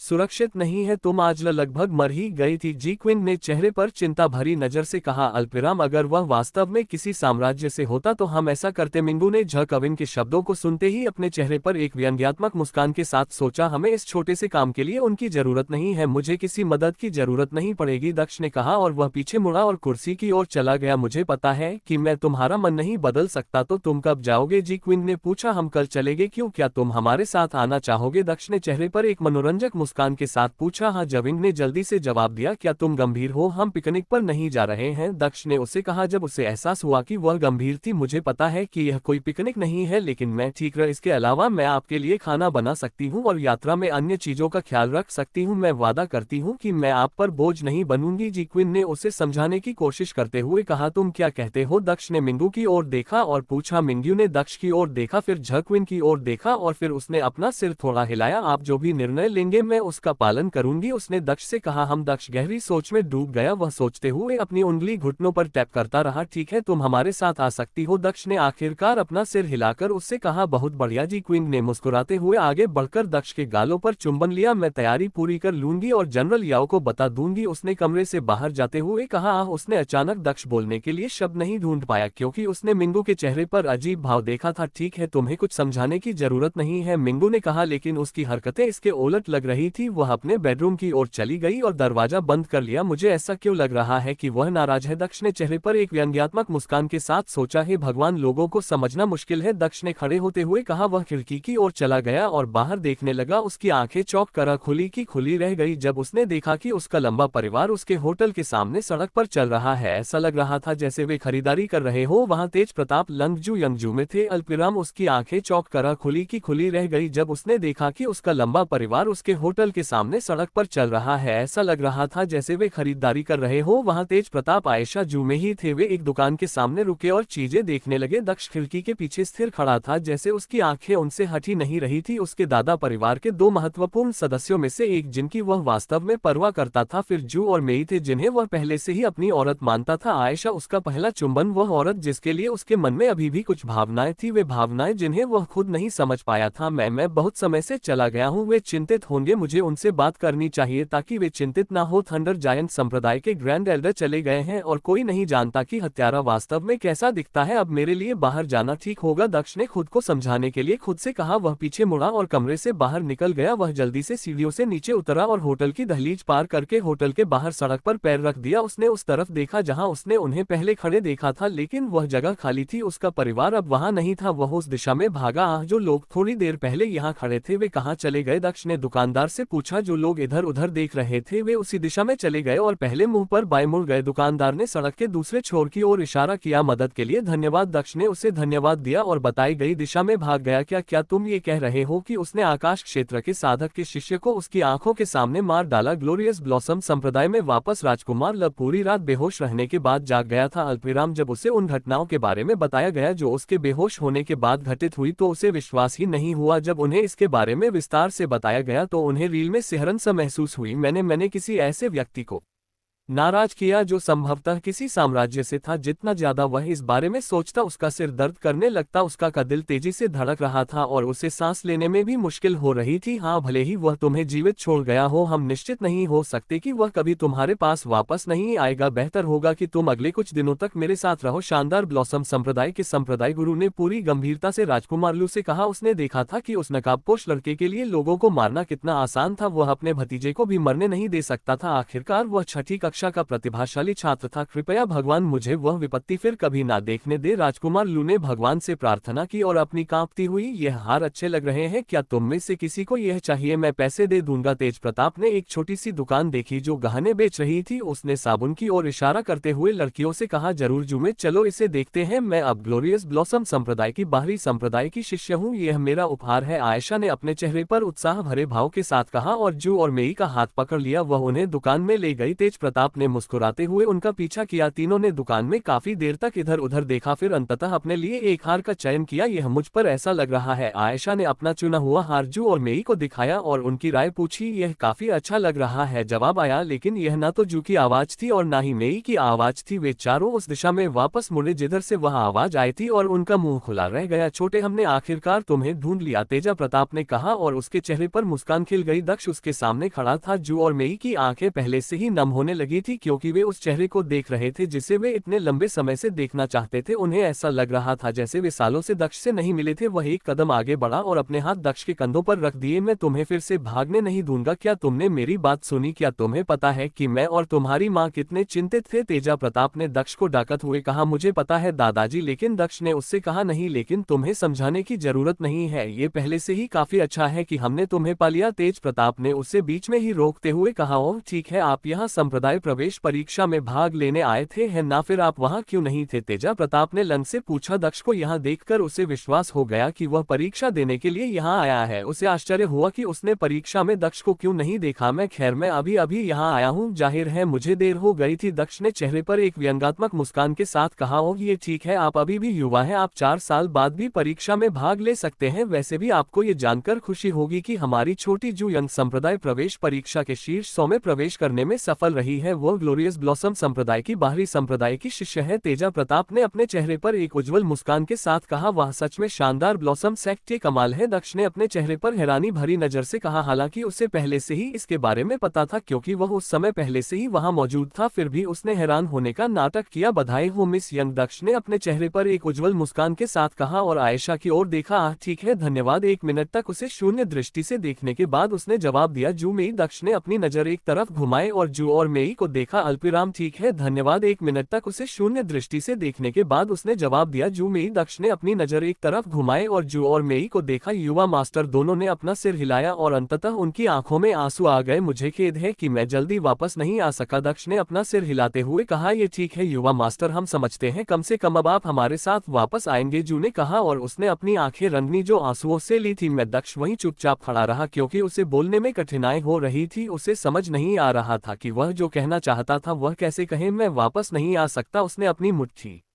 कसकर भींच ली और आखिरकार हिम्मत जुटाकर कहा। हम तुम क्या बात कर रहे हो? तुम अभी भी वापस नहीं आना चाहते क्या? तुम्हें अपनी माँ की जरा भी चिंता नहीं है? तेजा प्रताप का चेहरा गुस्से से लाल हो गया जब उसने कहा। मुझे अभी भी कुछ महत्वपूर्ण काम करना है, इसलिए मैं ड्रैगन सिटी वापस नहीं जा सकता, मेरी मंजिल कहीं और है। दक्ष ने नीचे देखते हुए कहा। क्या बेघर व्यक्ति की तरह दुनिया भर में घूमना तुम्हारे लिए मुझसे और तुम्हारी माँ से ज्यादा महत्वपूर्ण है? तेजा प्रताप ने अपने चेहरे पर अविश्वास का भाव दिखाते हुए कहा। यह ऐसा नहीं है, मैं आपको नहीं बता सकता कि यह क्या है, लेकिन मैं अभी आपके साथ वापस नहीं आ सकता। मैं केवल इतना कह सकता हूं कि मैं जो कर रहा हूं वह हमारे परिवार के लिए है। दक्ष ने नीचे देखते हुए कहा। जू में काश मैं तुम्हें अपने साथ ले जा पाता, लेकिन मेरी माँ को उसकी देखभाल करने के लिए किसी की जरूरत है। दुर्भाग्य से उसका बेवल बेटा उसके लिए वहां नहीं है। मुझे उम्मीद है कि तुम उसकी देखभाल करोगे, उसने जू और मे की ओर देखते हुए कहा। तुम तेज प्रताप के पास बोलने के लिए शब्द नहीं थे क्योंकि वह समझ नहीं पा रहा था कि दक्ष किस बारे में बात कर रहा था। वह बस इतना देख पा रहा था कि वह वापस न आने का दृढ़ निश्चय कर चुका था। हम समझते हैं मास्टर, जू और मैंने बिना कुछ कहे एक ही समय में अपना सिर हिला दिया। मुझे सचमुच खेद है, दक्ष ने बड़बड़ा हुए कहा। यंग कुलपति, मैंने तुम्हें हर जगह ढूंढा। पीछे से एक आवाज आई। तेज प्रताप और बाकी लोगों ने पीछे देखा। तुम यहाँ हो, मेरे इस पोते को कुछ सामान्य ज्ञान सिखाओ, वह वापस आने से इनकार कर रहा है, तेज प्रताप ने ग्रैंड एल्डर लंग म्यू से कहा। लेकिन जैसे ही वह दक्ष की ओर इशारा करने के लिए पीछे मुड़ा तो वह जगह खाली थी। उसने इधर उधर देखा लेकिन उसे दक्ष कहीं नहीं मिला। क्या कुछ हुआ? तुम किस बारे में बात कर रहे हो? लंग म्यू ने पास आते हुए पूछा, लेकिन उनमें से किसी ने भी जवाब नहीं दिया। वे बस अपने चेहरे पर खाली भाव लिए खड़े रहे। दक्ष अपने होटल के कमरे में वापस चला गया। उसकी मुठ्ठियां अभी भी इतनी कसी हुई थी कि उनमें से रक्त बहने लगा था। उसका चेहरा भावहीन लग रहा था, लेकिन अगर कोई उसे ध्यान से देखे तो वह उसकी आंखों में छिपी उदासी को देख सकता था। तुम वापस आ गए, तुम कहाँ थे? जी मिंगू कमरे के अंदर खड़ी थी। जब दरवाजा खुला और दक्ष अंदर आए, वह उसकी ओर बढ़ी और उससे कुछ पूछने ही वाली थी कि वह बीच में ही रुक गई। क्या यह आंसू है? मैंने वास्तव में तुम्हारी आंखों में कभी आंसू नहीं नहीं देखा, क्या हुआ? उसने दक्ष की गीली आंखों को देखते हुए पूछा। दक्ष ने कुछ नहीं कहा और बस उसे गले लगा लिया। कमरे में सन्नाटा छा गया और दक्ष अपने मन को शांत करने के लिए उसके गले लगा रहा। लगभग 5 मिनट बाद वह उससे अलग हो गया। मुझे इसके लिए खेद है, इसमें चिंता की कोई बात नहीं है, उसने मुस्कुराते हुए कहा। लेकिन मिंगू उस मुस्कान के पीछे छिपी उदासी देख सकता था। तुम्हें पता है कि तुम मुझे सब कुछ बता सकती हो, उसने दक्ष से स्नेह भरे लहजे में कहा। दक्ष ने बात शुरू करने से पहले एक पल के लिए उसके चेहरे को देखा। मैं गया और अपने परिवार से बात की और उन्हें बताया कि मैं वापस नहीं आ रहा हूँ। दक्ष ने खिड़की की ओर देखते हुए धीरे से कहा, मैं बस थोड़ा दुखी था, अब मैं ठीक हूँ, उसने खिड़की की ओर चलते हुए बाहर की ओर देखते हुए कहा। जैसे ही उसने खिड़की से बाहर देखा, उसने तेज प्रताप, लोंगम्यू, आयशा जू और मेई को वापस आते देखा। उनकी आंखें फिर से दक्ष की एक झलक पाने की उम्मीद में इधर उधर देखने लगी, लेकिन वे उसे ढूंढ नहीं पाए। एक बार तो जू ने उस होटल की ओर भी देखा जहां दक्ष रुका हुआ था। उसकी नजर सभी खिड़कियों पर घूम रही थी। शुक्र है कि होटल की खिड़कियां बाहर से अंधेरी थी, अंदर से बाहर तो देखा जा सकता था, लेकिन बाहर से अंदर देखना संभव नहीं था। उसकी नजर खिड़की के पास से गुजरी जिसके दूसरी तरफ दक्ष खड़ा था, उसे पता ही नहीं चला और वह आगे बढ़ गई। मैं वापस आऊंगा, मैं वादा करता हूँ, दक्ष ने बाहर देखते हुए कहा। क्या वे तुम्हारे परिवार के लोग हैं? मिंगू दक्ष के पास खड़ी थी और उसने उन लोगों पर ध्यान दिया जिन्हें वह देख रहा था। उसे महसूस हो रहा था कि यह वही लोग हैं जिनके बारे में वह कुछ क्षण पहले बात कर रहा था। हाँ, दक्ष ने मुस्कुराते हुए कहा, जो सबसे आगे चल रहे हैं वे मेरे दादा हैं। वे मुझसे बहुत प्यार करते हैं, वे कभी कभी सख्त व्यवहार करते हैं, लेकिन वे बहुत नर्म स्वभाव के हैं। उनके बगल में जो चल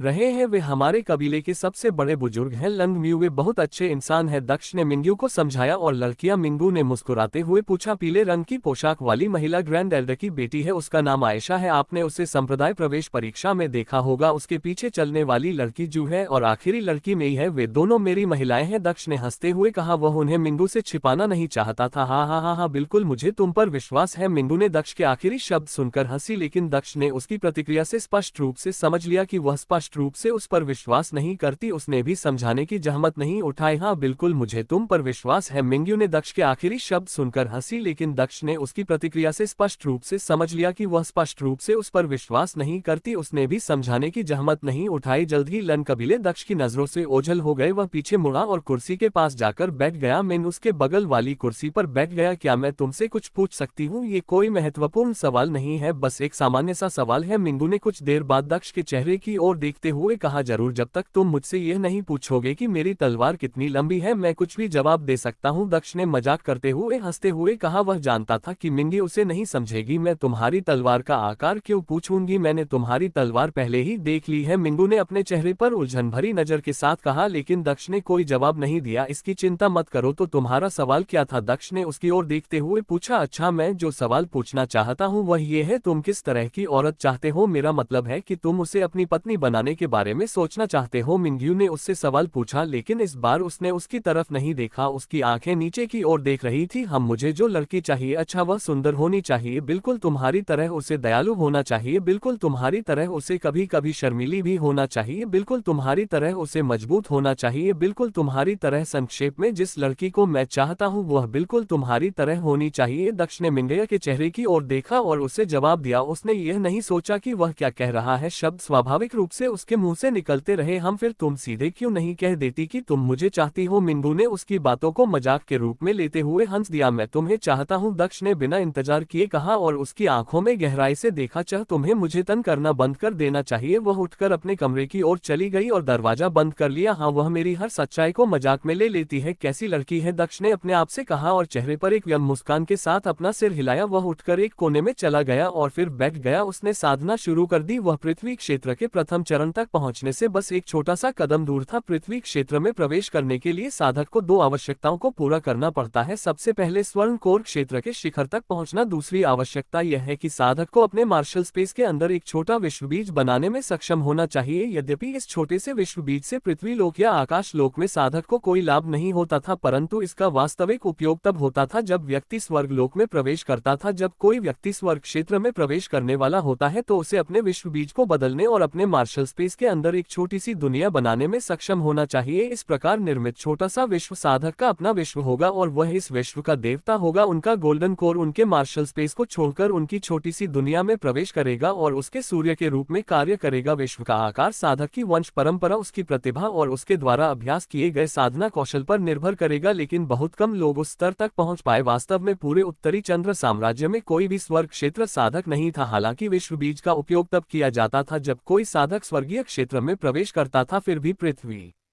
क्षेत्र में प्रवेश करने के लिए इसे बनाना आवश्यक था। दक्ष ने जुवान साम्राज्य की क्यूई को अवशोषित करते समय नामहीन साधना मैनुअल का उपयोग किया। जुवान साम्राज्य की क्यूई शुई साम्राज्य की तुलना में बहुत अधिक सघन थी, जो दक्ष की मदद कर रही थी। सघन क्यूई के साथ दक्ष की साधना गति भी बढ़ गई थी। वह क्यूई को अवशोषित करता रहा और अवशोषित क्यूई को अपने मार्शल स्पेस के अंदर क्यूई के एक छोटे से भावर में संपीड़ित करता रहा। भावर इतना छोटा था कि दक्ष की मार्शल आत्मा के सामने यह एक छोटी चींटी की तरह लग रहा था। अधिक से अधिक क्यूई दक्ष के मार्शल स्पेस में प्रवेश करती रही। सारी क्यूई भंवर द्वारा चूस ली गई और संकुचित हो गई। हालांकि अधिक से अधिक क्यूई भंवर द्वारा अवशोषित की जा रही थी, लेकिन इसका आकार थोड़ा भी नहीं बढ़ा। दक्ष को पता नहीं था कि वह जो क्यूई अवशोषित कर रहा था उसका एक छोटा सा हिस्सा लाल कोकून द्वारा अवशोषित किया जा रहा था, जिसमें उसका हृदय दानव विकास से गुजर रहा था। क्यूई उसके शरीर में प्रवेश करती रही और घंटों तक उसके भंवर में संकुचित होती रही। समय के साथ भंवर का रंग गहरा होता गया। जल्दी 5 घंटे ऐसे बीत गए जैसे कुछ भी नहीं हुआ। मिंगू उन 5 घंटों में उससे बात करने के लिए अपने कमरे से बाहर आई थी, लेकिन उसने देखा कि दक्ष साधना में व्यस्त था। वह वापस चली गई। रात बीत गई और सूरज की गर्मी ने शहर को अपने आगोश में ले लिया। पूरी रात घूमता रहा और ऊर्जा को सोखता रहा। भावर आखिरकार आकार बदल गया और गोलाकार हो गया। गोलाकार आसमानी नीले रंग का दिख रहा था, लेकिन फिर भी यह उतना ही छोटा था। दक्ष ने अपनी आंखें खोली तो उसके चेहरे पर मुस्कान आ गई। आखिरकार मैं एक पृथ्वी क्षेत्र साधक हूँ। मैं खुद को शक्ति से भरा हुआ महसूस कर सकता हूँ, ऐसा कुछ भी नहीं जो मैंने पहले कभी महसूस किया था। दक्ष ने मुस्कुराते हुए कहा और अपनी मुट्ठी कस ली। मेरा अपना विश्व बीज, दक्ष ने कहा जब उसने अपनी चेतना का प्रयोग किया और अपने विश्व बीज का अवलोकन किया। मैं एक दिन अपनी खुद की दुनिया जरूर बनाऊंगा। पृथ्वी लोक मेरी मंजिल नहीं है, बल्कि बस एक अस्थायी उपाय है, दक्ष ने खुद से कहा। जैसे ही मिंगू अपने कमरे से बाहर आए उसके बेडरूम का दरवाजा खुल गया। तुम उठ गए क्या? तुम्हें कोई सफलता मिली? उसने दक्ष को वहां बैठे हुए देखकर पूछा। तुम्हें कैसे पता चला? क्या तुम अब मेरी खेती देख सकते हो? उसने चेहरे पर उलझन भरी नजर से पूछा। तुम उठ गए क्या? तुम्हें कोई सफलता मिली? उसने दक्ष को वहां बैठे हुए देखा तो पूछा। तुम्हें कैसे पता चला? क्या तुम मेरी खेती देख सकते हो? उसने चेहरे पर उलझन भरी नजर से पूछा। नहीं, मैं आपकी साधना नहीं देख पा रहा हूँ। आपके चेहरे पर दिख रही खुशी से मैं अंदाजा लगा सकता हूँ कि आपने सफलता प्राप्त कर ली है। मिंग्यू ने मुस्कुराते हुए जवाब दिया। हाँ, मैं पृथ्वी लोक में प्रवेश कर गया। दक्ष ने चेहरे पर उज्जवल मुस्कान के साथ कहा। जब हम जुवान राज्य में आ रहे थे तो क्या तुम स्वर्ण कोर क्षेत्र के 10वें चरण तक नहीं पहुंच पाए थे? तुम्हारी साधना की गति वास्तव में डरावनी है। उसने दक्ष को घूरते हुए अपने चेहरे पर एक स्तब्ध भाव के साथ कहा। तुम्हारा क्या हाल है? मुझे लगता है कि तुम भी सफलता के करीब हो। दक्ष ने मिंगू की साधना पर ध्यान देते हुए कहा। हाँ, मुझे भी कुछ दिनों में सफलता मिल जाएगी। मैं 4थे चरण का पृथ्वी क्षेत्र साधक बन जाऊंगा। मिंगू ने मुस्कुराते हुए जवाब दिया। बहुत बढ़िया, क्या तुम जाने के लिए तैयार हो? उसने उससे पूछा। हाँ, वैसे भी मेरे पास लेने के लिए कुछ खास नहीं है, मिंगू ने जवाब दिया। तो चलो चले जी, किन को भी अब तक तैयार हो जाना चाहिए, दक्ष ने बाहर निकलते हुए कहा। उसने दरवाजा खोला और चला गया। मिंगू उसके पीछे पीछे चला गया। दक्ष जी क्वीन के दरवाजे के सामने ने रुका और उसे खटखटाया। कोई प्रतिक्रिया न मिलने पर उसने दोबारा दस्तक दी। क्या वह अंदर नहीं है? उसने अभी इतना कहा ही था कि दरवाजा खुल गया। तुम क्या हम अभी जा रहे हैं जी? कितनी सुबह? दक्ष को अपने कमरे के बाहर पाकर चौंक गई, लेकिन फिर उसने मिंगू को भी देखा और समझ गई कि वे जाना चाहते थे। क्या हमने नहीं कहा था कि हम कल चले जाएंगे? दक्ष ने चेहरे पर व्यंग्यात्मक मुस्कान के साथ उत्तर दिया। हमने इस बारे में बात की, लेकिन मैंने कभी नहीं सोचा था कि हम इतनी जल्दी चले जाएंगे। क्या अभी बहुत जल्दी नहीं है? अभी तो सुबह के केवल 5 बजे हैं। राजकुमारी झक्विंग ने अपने चेहरे पर आलस भरी नजर से कहा, जैसे कि वह और सोना चाहती थी। यहाँ ज्यादा समय बर्बाद करने की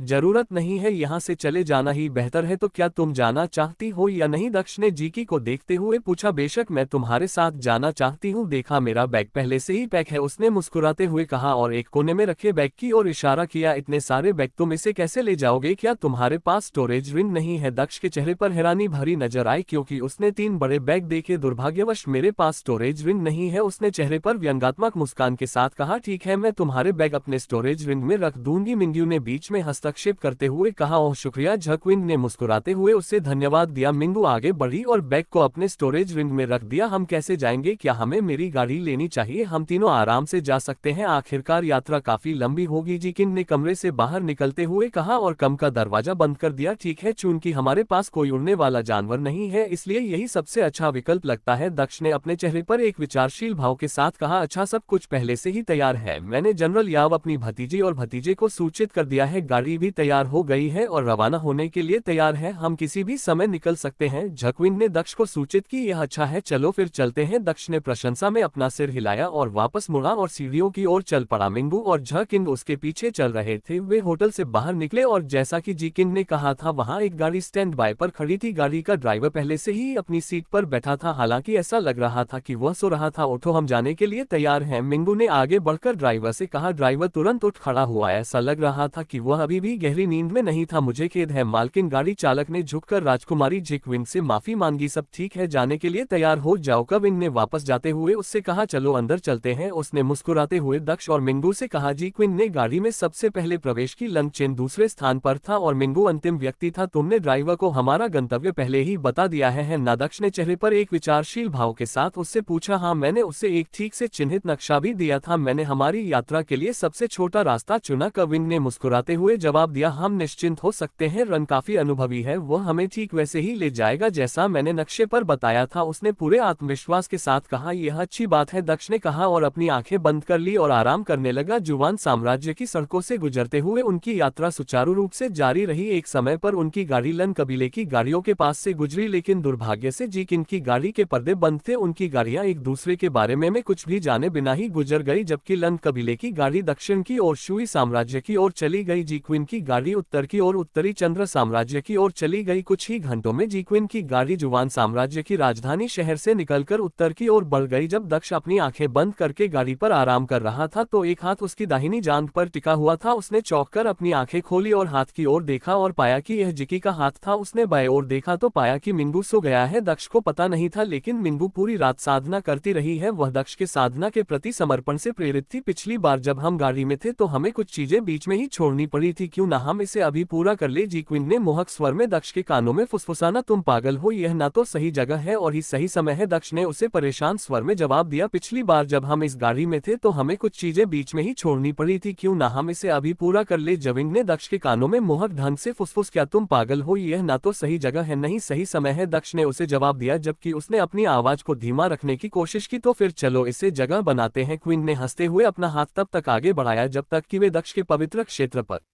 नहीं आ गए। जैसे ही क के कोमल हाथ ने उसे छुआ, लिटिल चेन ने कुछ हरकत की। भले ही राजकुमारी जीगी के हाथ और लिटिल चेन के बीच कपड़े थे, लेकिन इससे उस पर जरा भी असर नहीं पड़ा। नन्हा चेन अपनी नींद से उठकर चलने लगा और अधिक ऊंचाइयों पर पहुंच गया। लगता है कि तुम भी यही चाहती हो, यह अपेक्षित था। आखिरकार काफी समय हो गया है, जैक्विन ने दक्ष के कानों में फुसफुसिया, लेकिन उसने दक्ष से यह उम्मीद नहीं की थी कि वह ऐसा करेगा। दक्ष ने अपना सिर घुमाया और अचानक राजकुमारी जैक्विन के होठों को, जबकि उसने अपना हाथ उसके सिर के पीछे रखा ताकि वह सदमे से पीछे न हट जाए। जिकिन ने यथासंभव धीमी आवाज निकालने की कोशिश की, हालांकि उसे नशे में कराने का मन कर रहा था। उसने अपने हाथ दक्ष की पैंट के नीचे डाले और उसके छोटे लड़के को गर्दन से पकड़ लिया। उसने अपना हाथ ऊपर नीचे हिलाना शुरू कर दिया। दूसरी ओर दक्ष उसे जोश से रहा था। उसने अपनी जीभ उसके मुंह के अंदर भी डाल दी थी, क्योंकि वह उसकी जीभ की मिठास का आनंद ले रहा था। 10 मिनट से ज्यादा समय तक चेन कोने के बाद उसने अपने इप्सोस के आईपीस से अलग कर लिए। उन 10 मिनटों के दौरान के हाथ नन्ही चेन को सहलाना बंद नहीं कर रहे थे। उसने उसकी आंखों में देखा और अपने आईपीएस उसके कानों के पास ले गया। उसने धीरे से उसके कानों को और फिर फुसफुसिया, अब समय आ गया है कि तुम्हारे आईपीएस काम करें, उसने उसके कानों में धीरे से कहा और छोटे चेन की ओर इशारा किया। जविंग ने अपने चेहरे पर शर्म के भाव के साथ अपना सिर हिलाया और वह खड़ी हुई और दक्ष के सामने घुटनों के बल बैठ गई। उसने दक्ष की पैंट को केवल इतना नीचे किया कि उसका छोटा चेन आजाद हो सके। जैसे ही उसने अपनी पैंट उतारी, लिटिल चेन नजर आया। वह ब्रह्मांड के सबसे ऊंचे पर्वत की तरह ऊंचा खड़ा था। जिकिन ने ज्यादा देर तक इंतजार नहीं किया और अपने आईपी को छोटे चेन के करीब ले आए। भूखे जानवर की तरह उसने छोटे चेन को अपने मुंह में ले लिया। उसने अपने मुलायम आईपी से छोटे चेन को चूसा और अपना सिर ऊपर नीचे हिलाया। दक्ष ने अपनी आंखें बंद नहीं की और बस जिक्विन को अपना जादू करते हुए देखता रहा। उसने काफी देर तक उसके चूसने का आनंद लिया। फिर उसने अपना हाथ आगे बढ़ाया। उसकी ड्रेस में छेद पाकर दक्ष ने अपना हाथ उसकी ड्रेस के अंदर डाल दिया। उसके हाथ उसके मुलायम स्तनों तक पहुंच गए और उन्हें सहलाने लगे। उसके हाथ और जीक के स्तनों के बीच कोई कपड़ा न होने के कारण वह पूरी तरह से आनंद ले सकता था। जिक्विन चूसता रहा और वह उसके को तब तक सहला रहा जब तक उसे कुछ महसूस नहीं हुआ मैं छूटने वाला हूँ, उसने सोचा, लेकिन जोर से नहीं बोला क्योंकि वह मिंगया को जगाना नहीं चाहता था। उसने अपना हाथ उसकी पीठ पर रखा और उसके सिर को तेजी से हिलाने में उसकी मदद की। कुछ और मिनट बीतने के बाद आखिरकार उसने अपना वीर्य उसके मुंह में छोड़ दिया। जीकी को तब झटका लगा जब नन्ही चेन ने अचानक उसके मुंह में चिपचिपा तरल पदार्थ छोड़ दिया। सदमे में उसने सारा तरल पदार्थ निगल लिया। दक्ष ने अपना चेहरा दूसरी तरफ घुमा लिया क्योंकि उसे बुरा लग रहा था। उसका सबसे बड़ा डर सच हो गया जब उसने देखा कि मिंगू वहीं बैठा सब कुछ देख रहा है। जब उसने उसे जागते देखा तो उसकी रीढ़ में ठंडक दौड़ गया। मिंगू, उसने कहा, लेकिन अगले शब्द तय करना उसके लिए कठिन हो गया। झकविंग ने उसकी बातें सुनी और ऊपर की ओर देखा, लेकिन जैसे ही उसने मिंगू को देखा उसके भाव भी बदल गए। ये ठीक है, तुम्हें कुछ समझाने की जरूरत नहीं है, मिंगू ने चेहरे पर भाव शून्य भाव के साथ कहा। लेकिन दक्ष ने फिर से बात करने की कोशिश की, लेकिन उसे मिंगू ने रोक दिया। जैसा मैंने कहा, ये ठीक है, तुम्हें मुझे समझाने की जरूरत नहीं है, मिंगू ने वही बात दोहराई और अपनी आंखें बंद कर ली। दक्ष भी चुप हो गया क्योंकि उसे समझ नहीं आ रहा था कि क्या कहे। उसने सोचा कि वह बाद में उससे इस बारे में बात करेगा। जिविन खड़ी हो गई और उसने अपने मुंह में बचा हुआ तरल पदार्थ निगल लिया और चुपचाप दक्ष के पास बैठ गई।